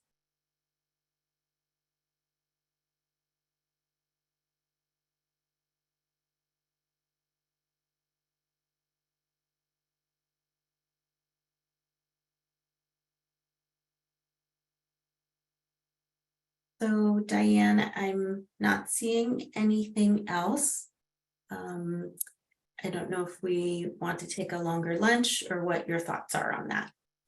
Yeah, so since it looks like we answered all the questions, I think you're right, Stephanie. We can pause now and take a longer lunch break, and we will return at 1:30 p.m. So with that, we will see you all back here in a little bit over an hour. So enjoy your break, and we'll see you back here to talk about heavy duty long-term strategy as well as investments. Thank you, everyone. Thanks, everyone. Hello, everyone. Welcome back. I hope you all enjoyed your break. So before we get started on our long-term heavy-duty investment strategy, we are actually going to go back to a previous slide and make a quick correction. So Tab, I'll let you have the floor. Great. Thank you so much, Diane. Good afternoon, everyone. We wanted to acknowledge some incorrect information that we realized on slide number 40, which is the slide you're looking at now. It mentions that there is after the first bullet, on the third one down, it mentions that there is 1.28 million for a new pre-apprenticeship program with CEC. However, we're no longer administering that through CEC, but we're looking to more directly support hands-on training programs through the California community colleges in coordination with CEC. And I just wanted to make sure that there wasn't any confusion on this. And I apologize for the error and any misunderstandings. We're going to work to replace the slide so it's a little bit more clear with the updated information in the next few days. But I did want to get back to everyone in case there was any confusion and acknowledge that. So thank you. Perfect. Thank you so much, Tab. Really appreciate that. All right. Well, with that, so let's move on to the second half of our funding plan workshop, where we'll be focusing on all things heavy duty. So I'd like to welcome Matt Williams to the floor to share his presentation on our long-term heavy duty investment strategy. So Matt, it's all you. Great. Thanks so much, Diane. And good afternoon, everyone. My name is Matt Williams, and I'm the lead staff for the long-term heavy-duty investment strategy. The long-term heavy-duty investment strategy is CARB's prospective analysis and plan for clean transportation incentives. It covers 3 years of funding and is updated annually. The strategy serves as a roadmap showing how state incentives can help spark private sector investment and create partnerships necessary to support the transformation of the heavy-duty on and off-road sectors. It identifies key priority areas for investment that will help to ensure a smooth and continued transformation in the heavy-duty space. Each year, the heavy-duty investment strategy includes several key elements. This year's document will include an updated discussion of the beachhead strategy and how it helps to inform the extension of technologies to adjacent markets, updates on the current status of advanced heavy-duty vehicle and equipment technologies, a further discussion of market readiness indicators, additional ways to report on the metrics of investment success, new examples of what's happening in the industry through a series of mini case studies, an updated 3-year set of recommendations for heavy-duty vehicle and off-road investments, and an annual report on the progress we've made towards cleaning up the state's school bus fleet. CARB's investments support advanced technologies across the commercialization pathway, providing a way for the transformation of heavy-duty sectors to help meet our air quality and climate goals. This graphic shows how CARB's portfolio of incentives work together to support technologies throughout their development and commercialization. The Air Quality Improvement Program funds projects all the way from pre-commercial demonstrations through financing assistance for fleets. The Low Carbon Transportation Program also funds projects from early pre-commercial demonstration phase through pilots and early commercialization. ATRIP and CORE play a key role, providing a bridge between early commercial deployment and market scale adoption. Programs like the Volkswagen Mitigation Trust also fund broad purchase incentives and fleet turnover, as do Carl Moyer, AB 617, and Farmer. CARB uses a variety of metrics to track the progress of different vehicle and equipment technologies and vocations as they move through these incentive programs. The heavy-duty investment strategy works to define the outcomes successful investments should strive to achieve. Metrics developed for the strategy can be grouped into three broader categories: creating healthy communities, supporting technology evolution, and growing the green economy. This initial set of metrics is built on the data from CARB's successful HVIP and core programs, whose funding has helped to provide the benefits enumerated here. Those include the deployment of more than 56% of vouchers in disadvantaged communities, support to small or public fleets at 41%, directly leading to or supporting more than 15,000 jobs, and more than 345 million cleaner vehicle miles traveled. The HVIP and core catalogs have grown from just 4 manufacturers when HVIP started in 2010 to almost 70 manufacturers between both the core and HVIP programs, providing 320 different vehicle and equipment models today. In that time, the 11,000 clean on and off-road heavy-duty vehicles funded have spurred the investment of almost $3.5 billion from other public and private sources, more than $3 for every $1 of voucher investment. The success of CARB's heavy-duty programs builds on one of the primary guiding concepts directing the priorities in the heavy-duty investment strategy, which is the concept of beachheads. These are first success applications that provide a path for the transfer and extension of the technology to additional vehicle applications in subsequent markets. The initial applications in the beachhead are those that can make the best early use of a technology and that can then extend to adjacent markets or applications that share similar powertrains, common components, and supply chain volumes. This example shows the zero-emission pathway. Its success has centered on the first applications in the zero-emission transit bus market and shows that even with a relatively small initial volume, it formed the basis for successful first marketplace and a stepping stone for additional uses of the same core technologies and architectures. Similarly, zero-emission technologies initially developed for forklifts and terminal tractors have spilled forward into ag equipment and even heavy rail in recent years. A principal product of the heavy-duty investment strategy, the 3-year investment priorities table details our recommendations for low-carbon transportation investments beginning next fiscal year and organized by technology stage, those being demonstration, pilot, and commercial. With a new fiscal year now added to the table for fiscal year 2026-2027, staff will be working with internal experts, industry advisors, and the public to develop technology category priorities and estimated investment levels needed to sustain progress toward full market transformation goals. We also have the opportunity to update the fiscal years 2024-25 and 2025-26 columns where warranted. Some priorities to guide this year's update include continued expansion of successful beachheads and pathways, including more off-road segments and more demanding duty cycles for on-road segments, funding larger scale transformative deployments, reducing market barriers such as limited production capacity, nascent service networks, and fueling infrastructure, and ensuring equitable access to and disbursement of public funds. This concludes the portion of the workshop on the long-term heavy-duty investment strategy. Thank you for your attention. All right, thank you very much, Matt. So with that, I will pass it over to Stephanie, who will give a quick refresher on how to provide comments. Thanks, Diane. Hi again, everyone. And if you would like to ask a question about this topic, please go ahead and raise your hand if you're in Zoom. If you're joining us by phone, please press #2 to raise your hand.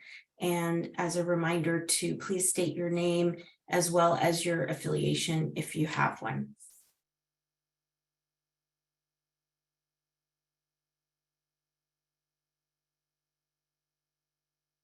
And while I'm waiting to see if there are any questions, we do have time for questions up until 2 p.m. Okay, Adam, I see your hand is up. So Adam Browning, I've unmuted your mic. Go ahead. Thank you. Adam Browning here with Forum Mobility. And I guess my question is on the heavy duty side, is the HVIP program the principal vehicle by which you are anticipating making the incentives available to help close the rather large cost gap between the traditional vehicles and the zero emission ones? The scope of the heavy duty investment strategy includes all of the heavy duty incentive programs under the scope of low carbon transportation. So that's HVIP, core for off-road, the HVIP counterpart for off-road, advanced technology demonstrations and pilots. All of these programs work together to accomplish that goal.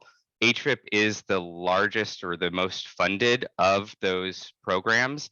And is our primary mechanism for reducing the upfront purchase price of zero emission heavy duty vehicles that are fully commercial. Thank you. Thanks, Matt and Adam. And I see Chris Chavez. I have unmuted your mic. Please go ahead. Yeah, and I think this may relate back to one of the initial slides. Really, again, this is Chris Chavez for Coalition for Clean Air. I want to, or I think this may relate to one of the earlier slides, but also relates to the medium and heavy duty sector. So I know that in terms of the legislature's budget proposal, that they're in the governor's budget proposal, are really taking a lot of cuts into the medium and heavy duty vehicles and infrastructure package. And I also know that a lot of the funding, because you saw a massive amount of funding last year, but a big part of that funding wasn't allowed to be spent until this year. So can you talk about, as far as like the actual the impacts to like HVIP and the programs that CARB is sort of anticipating at this point? It actually may be better to address that a little later when we talk about the proposals for fiscal year 23-24. The scope of the heavy duty investment strategy is actually completely independent of the budgeting process. It's really to make recommendations on the categories that we should focus on in the future and the relative levels of funding that would help to keep the technology moving in the right direction. Okay, got it. I'll wait then. Thanks, Chris. Let's see, next we have Urvi Nagrani. I have unmuted your mic. Please go ahead. Hey, thanks for taking the time on this workshop. Good to see you again. I wanted to know how the kind of current financial situation changing over the last year impacts your priorities. I think we've seen a lot of growth in some of those beachhead applications and job creation over time.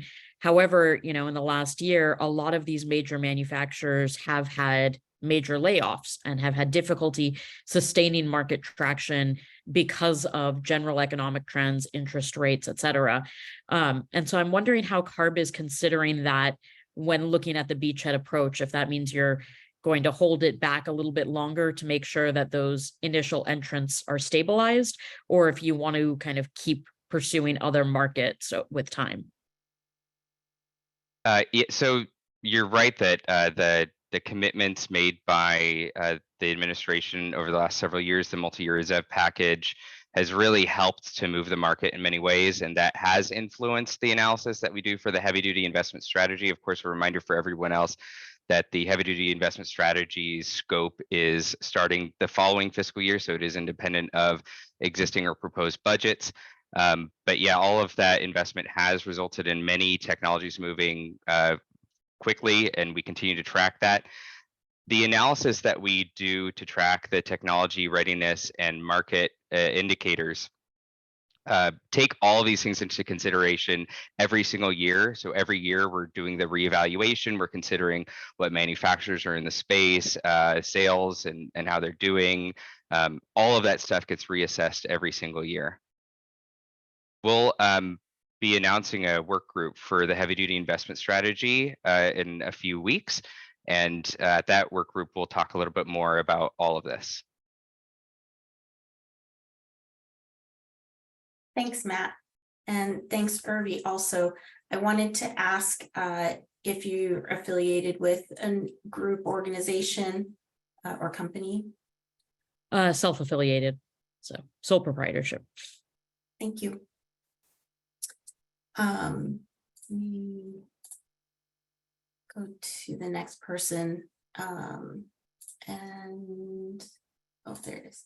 And just, yeah, a reminder for everyone, if you aren't affiliated with any particular group or company, you could always say, no affiliation or something similar to that. Thanks. Next, we will go to Dolene Jones. I hope I pronounced it correctly this time. I've unmuted your microphone. Please go ahead. Okay, thank you. No, it's Darlene, like Colleen. Thank I'm you. gonna roll up my window here, so that way we can get some of that street noise off.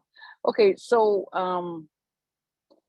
all of this information is good, but what I'm finding out is that there are no longer HVIP vouchers for diesel trucks. And so my question is, why I'm here today is to find out why, if a company has never received a voucher, why can't I get one to purchase a new, since they don't have the electric dump trucks ready? So the existing ones that they're still making, why can't I receive a voucher for that, what still exists today? That's my question. Thank you. Sure, thank you. So HVIP, along with all of the programs in this portfolio for low carbon transportation, is designed specifically to promote and advance zero emission technologies. So HVIP is only open for zero emission on-road vehicles, but we would love to talk to you about other options that might be available. The market is moving very quickly. And I'd love to refer you as well to CARB's Zero Emission Truck Stop, which is a fantastic one-stop shop resource for information on what clean vehicle technologies and incentives are available to you today. Thank you. And I have a new email that I'm going to put in a chat if I'm allowed. I will put the link to the you'll Zero put the Emission link Truck in there? Stop into the chat. Yeah, absolutely. Okay. All right. Thank you. Thank you, Matt. And Darlene, thanks for your question. I believe we did disable the chat. So I think, yeah, what Matt is providing, hopefully that will help you get connected. Thank you, Stephanie. Thank you. Okay, I see a hand from Tess Page. I have unmuted you. Please go ahead and state your name and your affiliation. Hi, my name is Tess Page. I'm with Forum Mobility. I had a question about slide 47, and I wanted to understand, like, how do you calculate the 15,000 jobs created, and if there was any correlation between the 50% of 56% of like vouchers that went to disadvantaged communities and the jobs that were created? I'll start with the first question about how we do these calculations. So the jobs calculations are actually prescribed by CCI, the California Climate Investments. Low carbon transportation is under the umbrella of California Climate Investments, those investments made from the Greenhouse Gas Reduction Fund. And CCI directs how all implementing agencies calculate benefits, including job creation. So you can go to the CCI website and it provides all the methodology for how the jobs calculations are done. But it is influenced not just by the amount of money put in, but the types of projects that are done, percentages spent on different project categories and things like that. As far as the link between the disadvantaged community investments and jobs created, I don't know that we have that, but that's certainly something that we should consider. Thank you. Thanks, Matt and Tess. Appreciate the question. Okay, I see another hand from Max Nicky. I've unmuted you. Please go Hi. ahead. Yes, good afternoon, everyone. My question is about difference between a demonstration and a pilot project. So I know that zero emission rail is a demonstration is focused in demonstration for fiscal year 22-23 and a pilot project for 23-24. Can you sort of explain the difference between those and sort of what the funding opportunities would look like? Sure. So there's not like a really firmly defined line between demonstration and pilot. Generally speaking, though, demonstration is early, very early commercial, pre-commercial. Pre-commercial, we generally say technology readiness level 6 to 7 or earlier, and pilots are later technology readiness. Technologies usually move through that process. So as you noted, rail was in an earlier phase in the past, but has now moved forward into pilots. The other key characteristics, demonstrations are usually much smaller volumes in the project. So that's 1s or 2s. For rail specifically, starting in 2017, as part of our near zero emission freight facilities project, we did demonstrate the first battery electric line haul freight locomotive. And we anticipate that with the development of that technology since then, that we might be able to do a pilot project with higher volumes, more vehicles. We've seen similar developments with zero emission drayage trucks, where in the past we did demonstrations with 1s and 2s, and now we're doing pilot phase with dozens.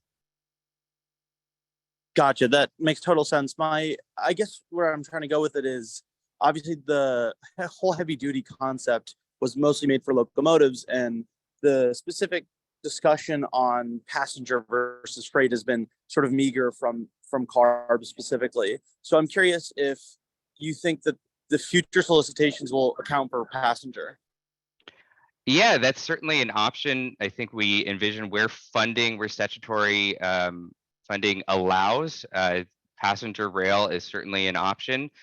In that table where we place rail, it is not explicitly freight and can include passenger rail. This is all part of the discussion we'll be having as we develop the heavy duty investment strategy and those priorities this year. So I encourage you to stay plugged in and engaged. I will do that. Thank you so much.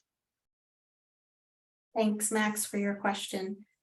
Let's see here. Okay, so we have about 8 minutes that we could still take a few more questions. So again, if you have I see Raul Fletes. Sorry if I butchered your name. Oh, and that's a bad expression to use. Okay, I've unmuted you, so please state your name and your affiliation. My name is Raul Fletes. I work for Los Angeles Department of Water and Power. Sorry, could you repeat that or maybe speak a little bit louder and I'll bump up my volume. Go ahead. My name is Raul Fletes. I work for the Los Angeles Department of Water and Power. Okay. Go ahead with your question. My question is, I looked at the thing. What is this program doing for the infrastructure on, say, with hydrogen fuel and bringing up resources and doing the infrastructure work on that, as well as the infrastructure work for the electrification of things? That's a great question. So the heavy duty investment strategy, again, is just that. It's a strategy, a plan, a guide, a reference.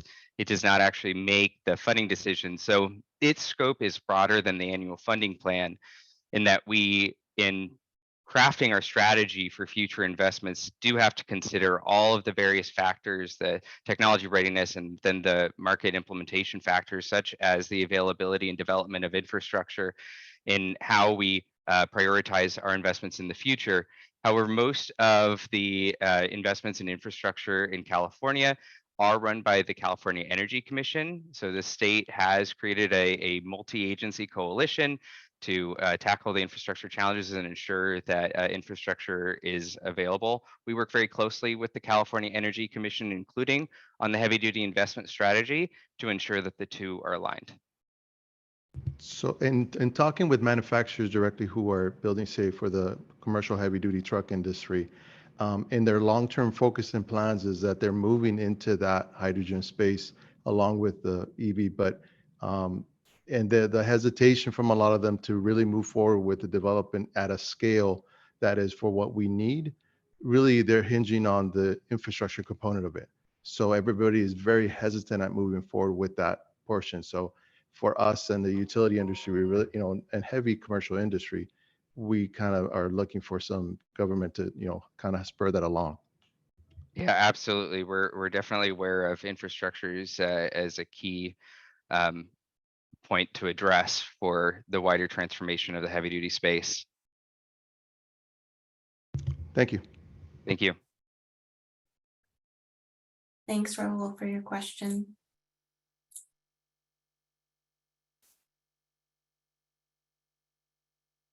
So again, we have a couple of minutes that we could take one or two more questions. If you have a question, please go ahead and raise your hand. Yes. Mike Caprio, I have unmuted you. Please go ahead. Yeah, thank you. Mike Caprio, Republic Services. Is there any kind of guide that you have that would give us indications of where the delineation of disadvantaged communities are throughout the state? I know it doesn't go by zip code or city name. And we've been trying to find somewhat of a map to that, if that is possible to get. Absolutely. So that is all done in Cal EnviroScreen 4.0, and I'm sure we can get a link to it dropped in the chat for you. Yeah, thank you very much. Thanks, Mike, for your question.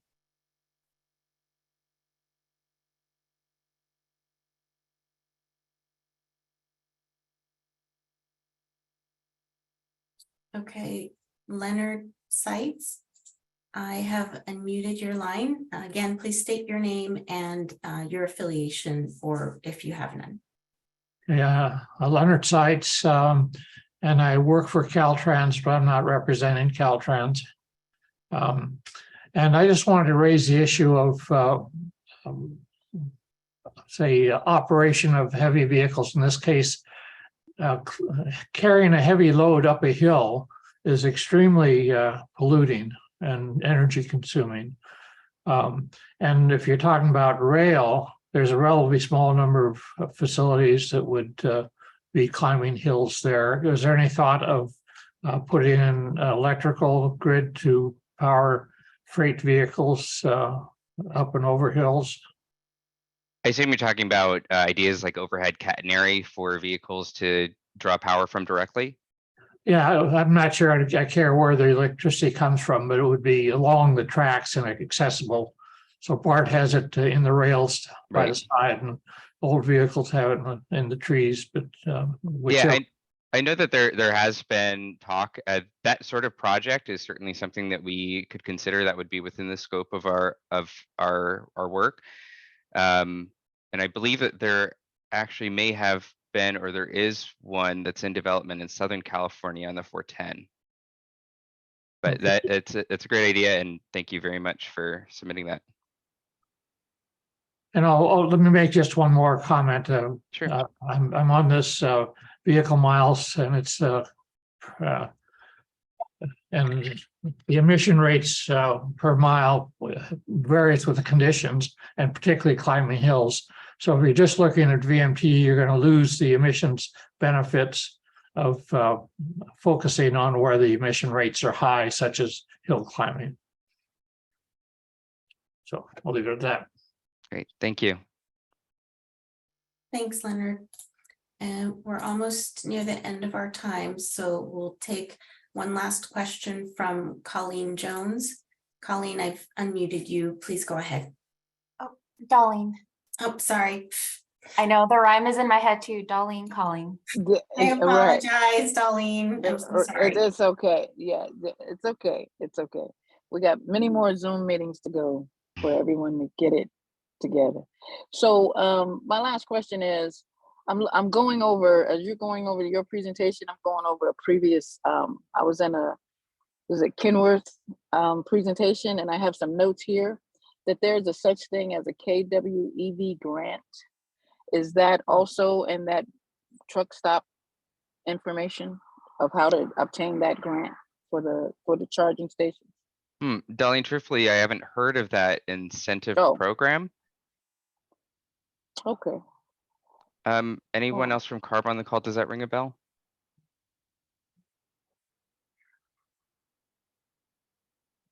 Okay. The other thing that we can drop in the chat is a great tool that we worked on called the Funding Finder tool. So I will put that in the chat. It's a great resource for finding incentive programs that may be accessible to you. Yeah, because I also found out that the batteries are definitely sold separately from the trucks. As I went to the Advanced Clean Technology Expo.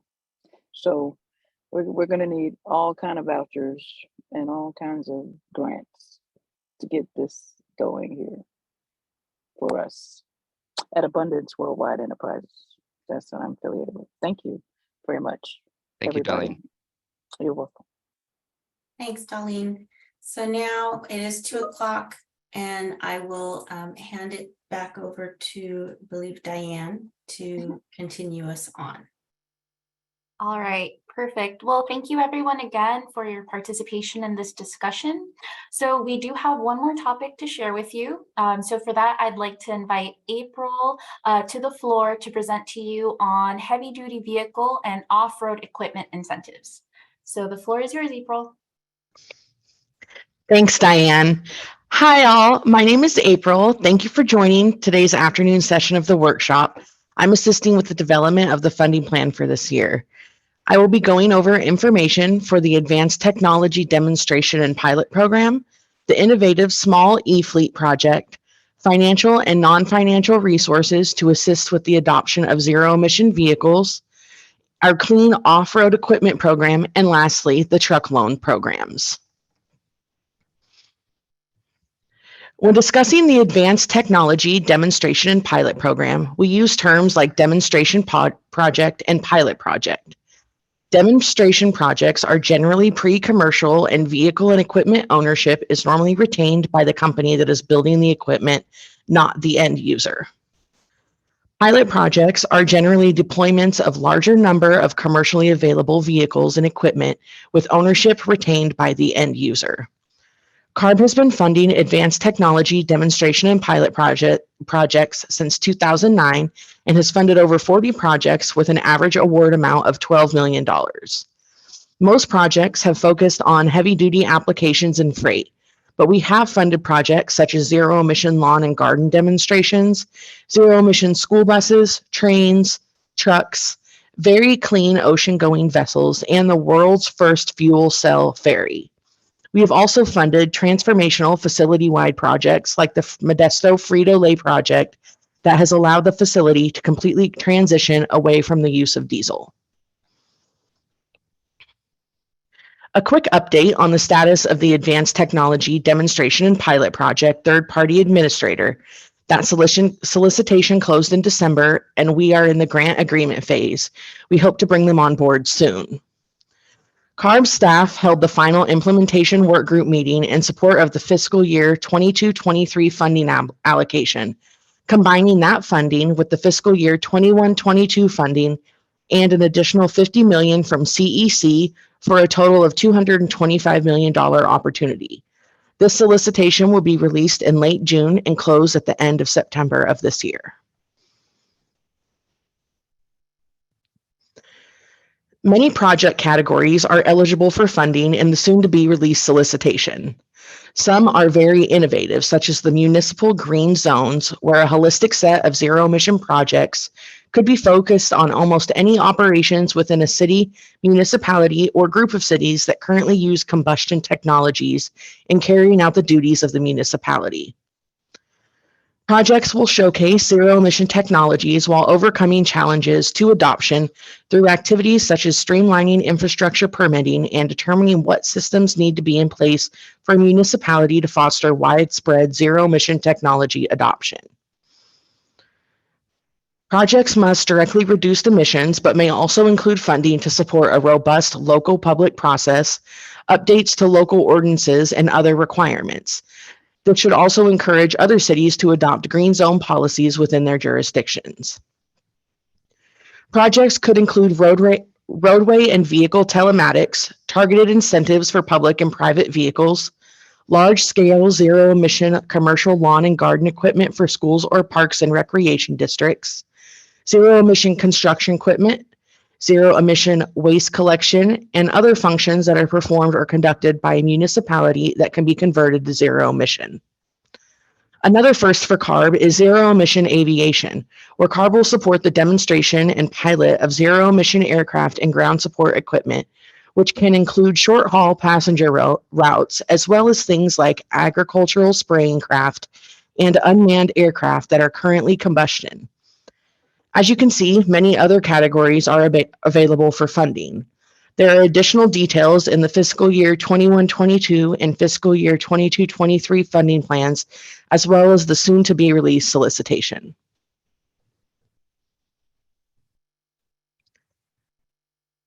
The HVIP program offers first-come, first-serve point-of-sale vouchers designed to help offset the higher purchase price of zero-emission vehicles. HVIP is open and accepting applications with over $300 million available in standard HVIP and more in set-aside funds for zero-emission drayage trucks, zero-emission transit buses, zero-emission school buses, and small fleets, which were identified as key market segments in last year's budget. Funding for zero-emission transit buses and drayage trucks is available now, and funding for zero-emission school buses is set to open on June 20th. The changes adopted in our fiscal year 22-23 low carbon transportation funding plan focus on equity in the advanced clean fleets regulations adopted by our board last month. Specifically, small fleets with 10 or fewer medium and heavy duty vehicles receive larger base vouchers and are now permitted to stack with most other incentive programs. Starting January 2024, there will be a fleet size limit of 50 or more private fleets to align with ACF, the Advanced Clean Fleet Regulation. However, HVIP is accessible to fleets of all sizes with new conditions for larger fleets. Private fleets of more than 100 vehicles are eligible for reduced vouchers, and private fleets of more than 500 are subject to additional bulk purchase requirements. In the coming year, we anticipate continued focus on optimizing HVIP for priority market segments, including improving access for small businesses and implementing set-asides for zero-emission school buses, transit, and drayage trucks. As always, voucher amounts and enhancements will be reevaluated to ensure incentive levels are driving purchase decisions while efficiently using limited financial resources. Finally, equity remains top of mind for HVIP's implementation. In addition to ensuring HVIP continues to benefit California's priority populations most, we're looking to gather more information about the individuals and businesses participating in the projects so that we may refine our strategy for increasing participation by and investments in underrepresented and minority-owned companies. The Innovative Small E-Fleets Pilot, or ISEF, was established as a set-aside within the Clean Truck, Bus, and Voucher Incentive Project, HVIP, in the 2021-2022 funding plan. The ISEF set-aside was designated to help small fleets and independent owner-operators overcome barriers to ZEV market entry and pilot innovative mechanisms, such as all-inclusive leases, peer-to-peer truck sharing, trucking as a service, assistance with infrastructure, and individual owner planning assistance, as well as other mechanisms. These small fleet participants include companies with 20 or fewer trucks operating in California, making less than $15 million in annual revenue. In the first year of ISEF, voucher requests exceeded expected demand. The original $25 million included in the funding plan was increased to $35 million to meet the demand. 73 unique small fleets applied, of which 69 were domiciled in disadvantaged communities, and the average fleet size of those that applied for ISEF vouchers was 5 vehicles. For the current fiscal year, $33 million will be available beginning in August for ISEF projects. This is an increase from the $25 million that was allocated last fiscal year. This increase is due to the high demand for increased funding and our continued focus on assisting small fleets. Going into the second year of ISEP projects, the team has made implementation changes to streamline the application process and align the rules with HVIP to cut down on misinformation.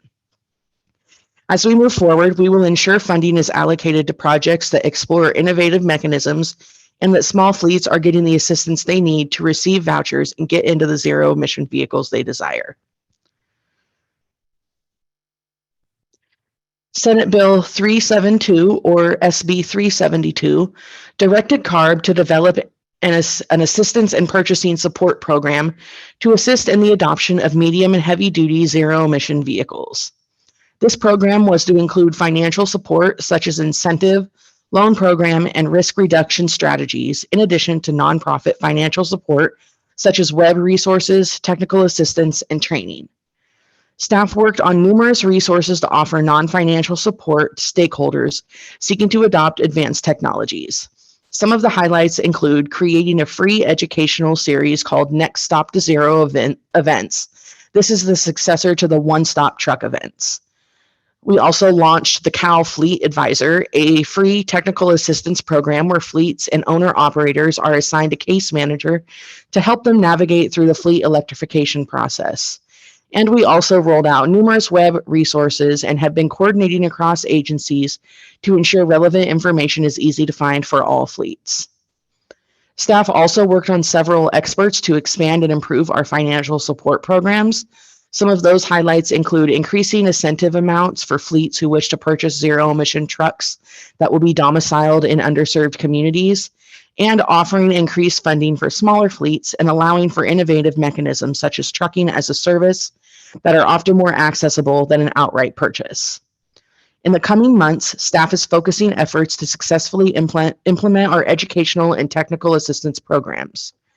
We will also be working with our partner agencies to share data and resources so that we are all moving forward together and doing everything we can to assist the public when it comes to purchasing and operating medium and heavy duty zero emission vehicles successfully. Now, a little overview of the Clean Off-Road Equipment Voucher Incentive Program, also known as CORE. The CORE program is first come, first serve. It is intended to accelerate the deployment of advanced technology in the off-road sector by providing a streamlined way for fleets to access funding, which will help offset the incremental costs of such technology. CORE targets commercial-ready products which have not yet achieved significant market footholds. This program allows stacking, which means you can use funding from this program and other incentive programs, but will still need to follow the incentive rules for each. Also, CORE does not require scrappage of a current piece of equipment. There are additional enhancements available for infrastructure, small business, and operations in disadvantaged communities. CORE continues to reevaluate the incentive process and voucher amounts.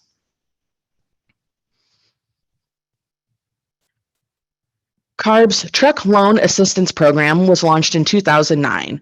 The program utilizes AQIP funds to help small business fleet owners affected by the in-use truck and bus regulation that fall below conventional lending criteria and are unable to qualify for traditional financing to secure financing for upgrading their fleets with newer trucks.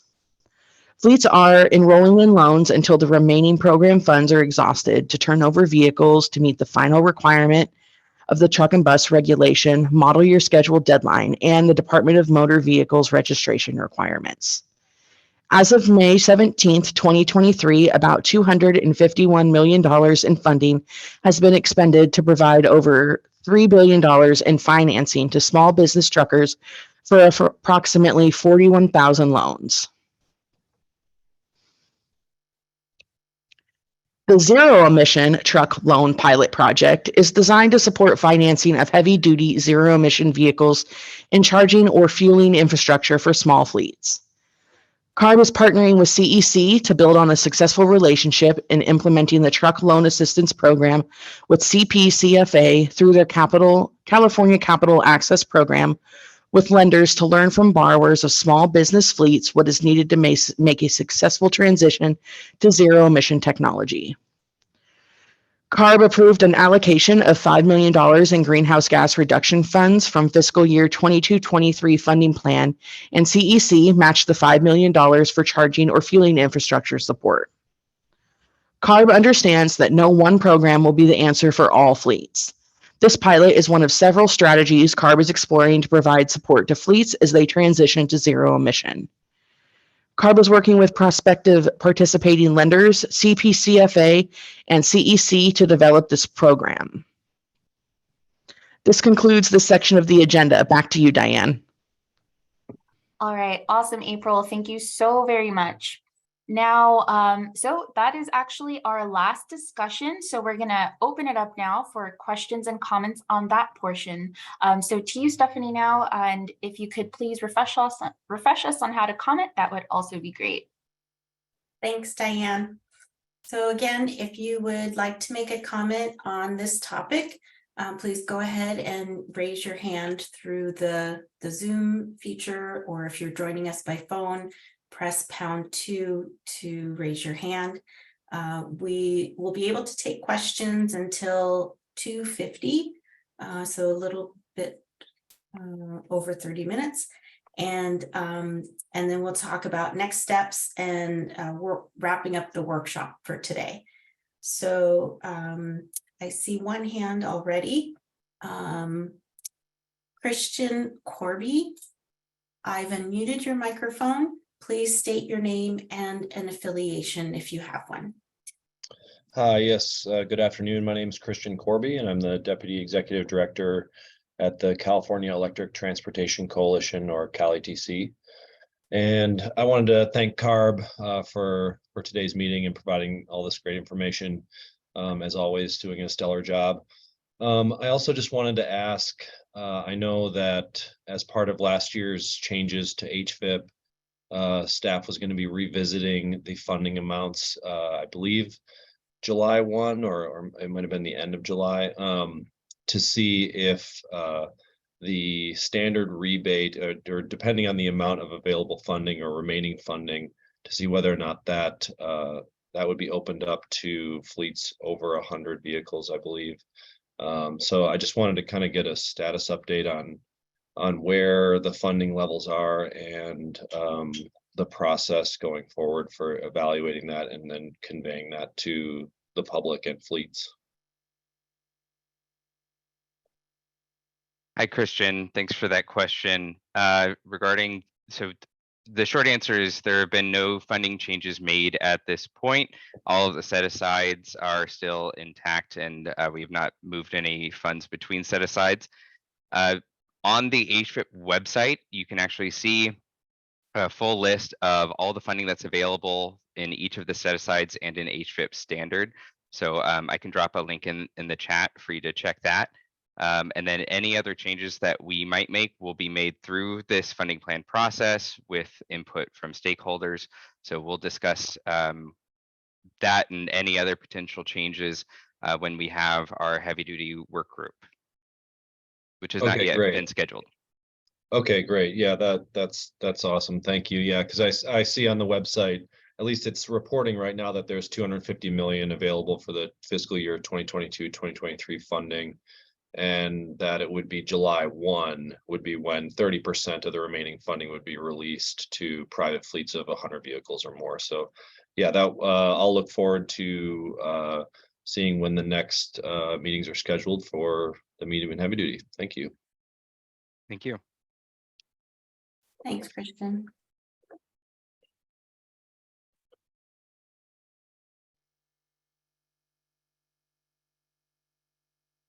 So again, if you have a question on this segment that we just presented, please go ahead and raise your hand in the Zoom feature, or push #2 on your telephone.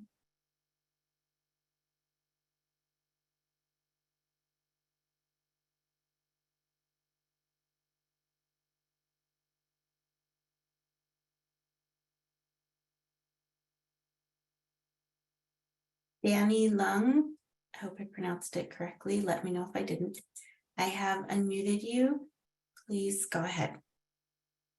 Hi, thank you, Carb, for the workshop today. My name is Danny Leung. I'm a program manager for GNA. We are a clean transportation consultant. And I was hoping, going to one of the first slides about the proposed funding plan for next year, it shows that there's 165 million for zero emission drayage trucks and 62 million for transit buses. Are those, do you know if those allocations are just going to be directly towards HVIP or it's going to be split out to other programs?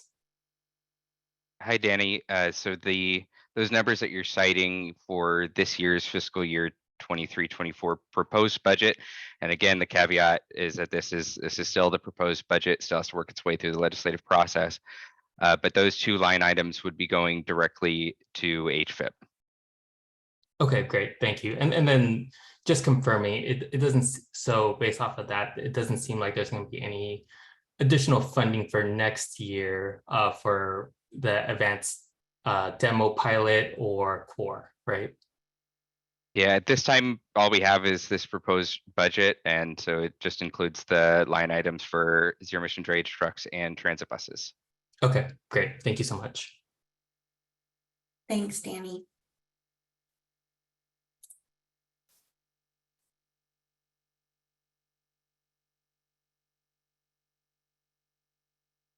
Okay, Adam Browning, I've unmuted your mic. Please go ahead. Thank you. I appreciated that. Sorry, I had to step away a second. Did I, where can I find the line items for the set asides for drayage? Is that published in a document or did you just mention that in the course of this workshop? So the numbers that we just discussed just now, with that question, those are from the governor's revised May proposed budget. You can visit the HVIP website, which I've dropped a link for in the chat to see current funding availability that is already in HVIP and available. Got it. I'm interested in the future years. Could you just repeat that proposed line item for next year? Or so those two line items for zero emission drayage and zero emission transit, those are from the governor's revised May budget proposal. And we can get a link to that dropped in the chat for you.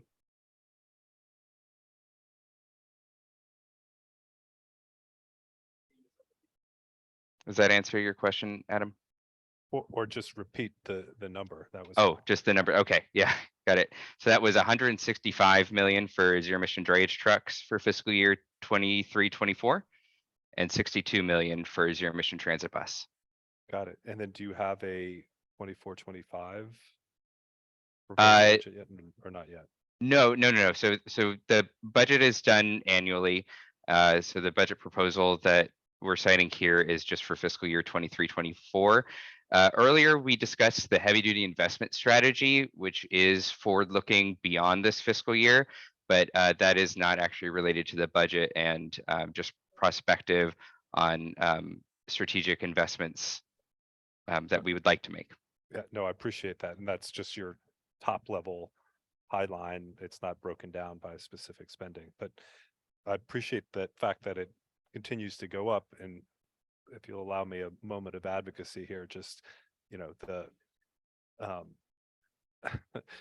appreciate that, HVIP hasn't been taken up in, and it's not completely cleared, but as ACF, particularly for the drayage sector, comes into full effect, we're looking at around 2,500 Class 8 drayage trucks a year, every year, each of which really does need to compete with diesel, and continuing to have several hundred million dedicated to, hopefully in declining incentives as the cost of the vehicles end up coming down, but starting at a $400,000 Class 8 day cab and getting to a point where you can compete on a day-to-day basis with diesel. HVIP will continue to need to grow as a total entity going forward. So when I see that top line item for your future budgets, I'm encouraged and would continue to support your efforts to grow the pot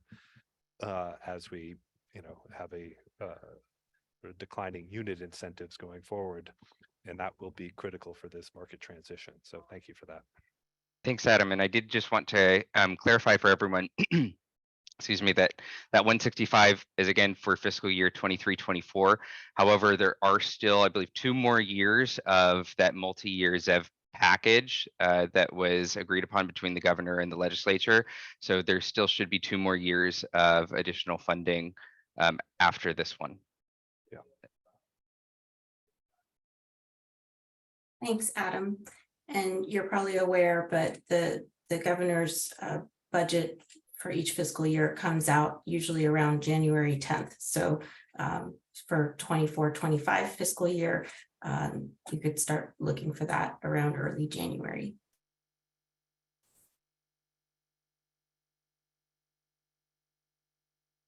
Okay, I see a hand from Michaela Elder. Michaela, I've unmuted you. Please state your name and your affiliation, please. Hello, my name is Michaela Elder. I'm with Environmental and Energy Consulting. Apologies if this was answered earlier. I had to step away, but my question is in regards to the Clean Cars for All program. I was curious if any of you know if the 125 million allocated in the governor's budget for fiscal year 2023-24 is going to the statewide program or the local air districts.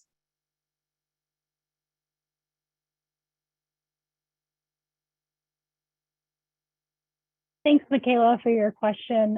Yeah, this question was posed earlier during the morning session. And so that's something that's going to be decided as a part of the funding plan process. As we move through this summer with our work groups, so we're going to be proposing, what amounts that's going to break out to the statewide Clean Cars for All versus the district programs versus our other equity programs as well within that 125 million pot. Thank you. Thanks, Grace and Michaela.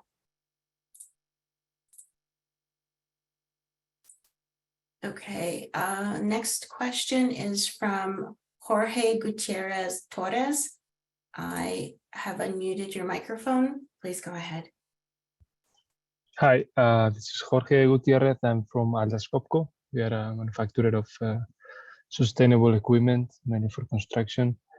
My question is regarding the demonstrations and pilot projects. When is exactly the solicitation released? Because I've seen this in June, but I'm checking on the website. And can you put also maybe a link of where to do the solicitation? Hi, George. Yeah, my name is Earl Lambert. I'm CARB's lead staff for Advanced Technology Demonstration Pilot Project. That solicitation has not been released yet. We're expecting it to be released by the end of June. Okay. Thank you. We'll keep checking. Thank you. Okay, thank you. Thanks for your question, Jorge.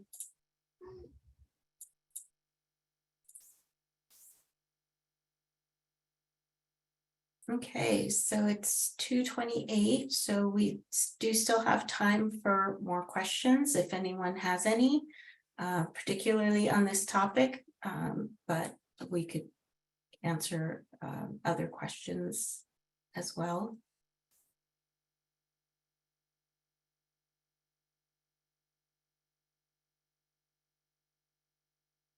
Leonard Seitz, I've unmuted your line. Please go ahead.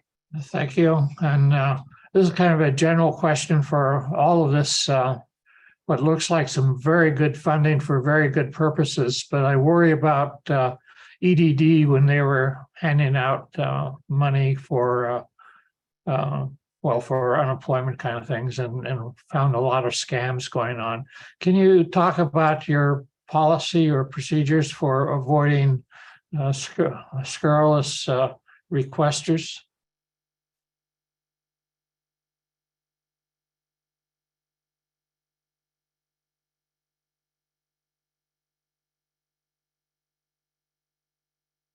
Hi, Leonard. I don't want you to seem like we're not answering your question. I just want to make sure we get the right person on to answer it.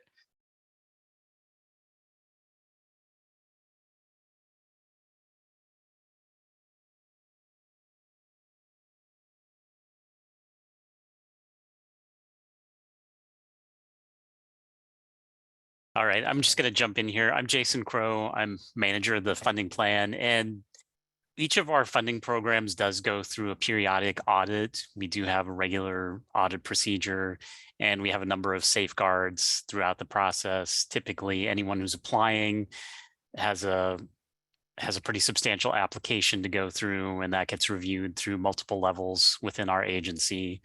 So we are pretty confident that that kind of thing doesn't happen. And we do also have an enforcement group that goes out and does periodic checks as well. So we have a pretty good record so far. I don't know if anyone else is in a good position to speak to this, but I think that gives you a little overall sense of what we do to ensure that funds are used properly. That is encouraging indeed. I'm sure it's a big problem that you have to work hard on. You know, part of what triggered me thinking that way was the fact that so many of the programs are oversubscribed before they even get started. Yep, we try to keep things working the way they should be. Thanks for the question. Thanks for the answer. Thanks, Jason and Leonard. Much appreciated. Okay, we have a question from Mike Caprio. I've unmuted your line. Please go ahead. General question on how soon do you think the final deck for all the segments of the presentation today will be available?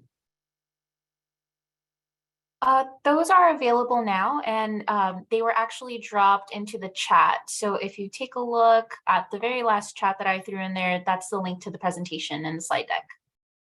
Okay, somebody had mentioned that there were going to be a couple of edits on part of the morning presentation. Oh, yes, there was one slide that needed some changes done to it, but we'll make sure to have that ready very quickly. But for now, the current slide deck, what we presented today, is online, but okay, we'll try to get that no later than tomorrow, end of day. Okay, no problem. Thank you.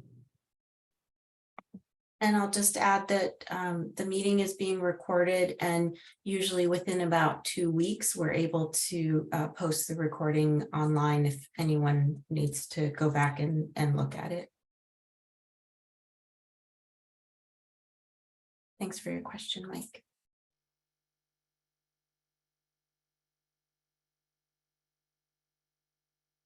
Are there any more questions?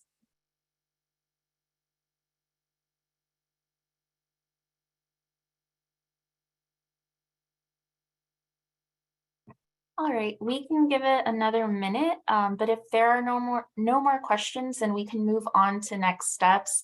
And if we still have time at the end of everything, we can maybe wait around for a couple more minutes and just take any other lingering questions.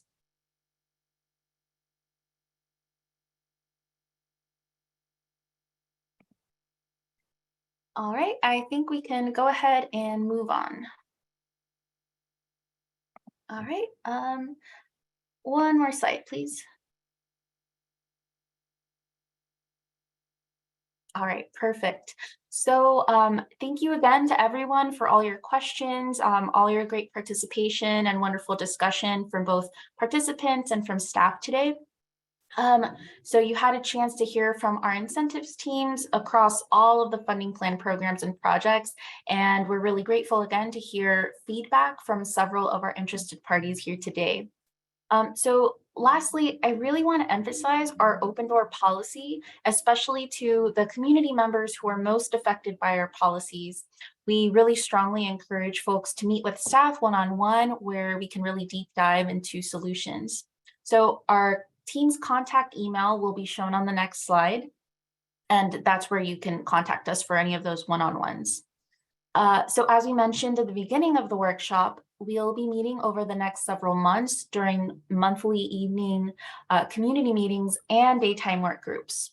So our second funding plan workshop will be held on August 31st.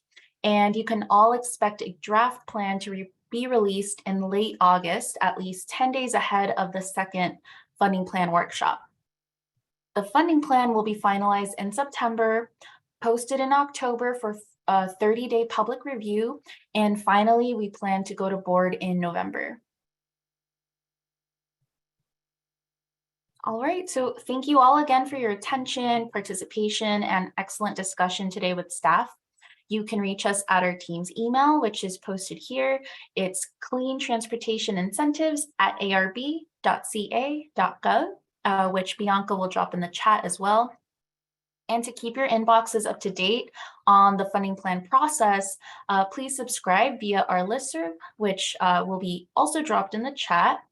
And that is what we have for you today. So thank you again so much. It was a pleasure chatting with everyone today, and we hope you have a great rest of your afternoon. Since we did end a bit early, we'll stay on for a couple minutes just to make sure we answered any lingering questions. But with that, thank you so much, everyone.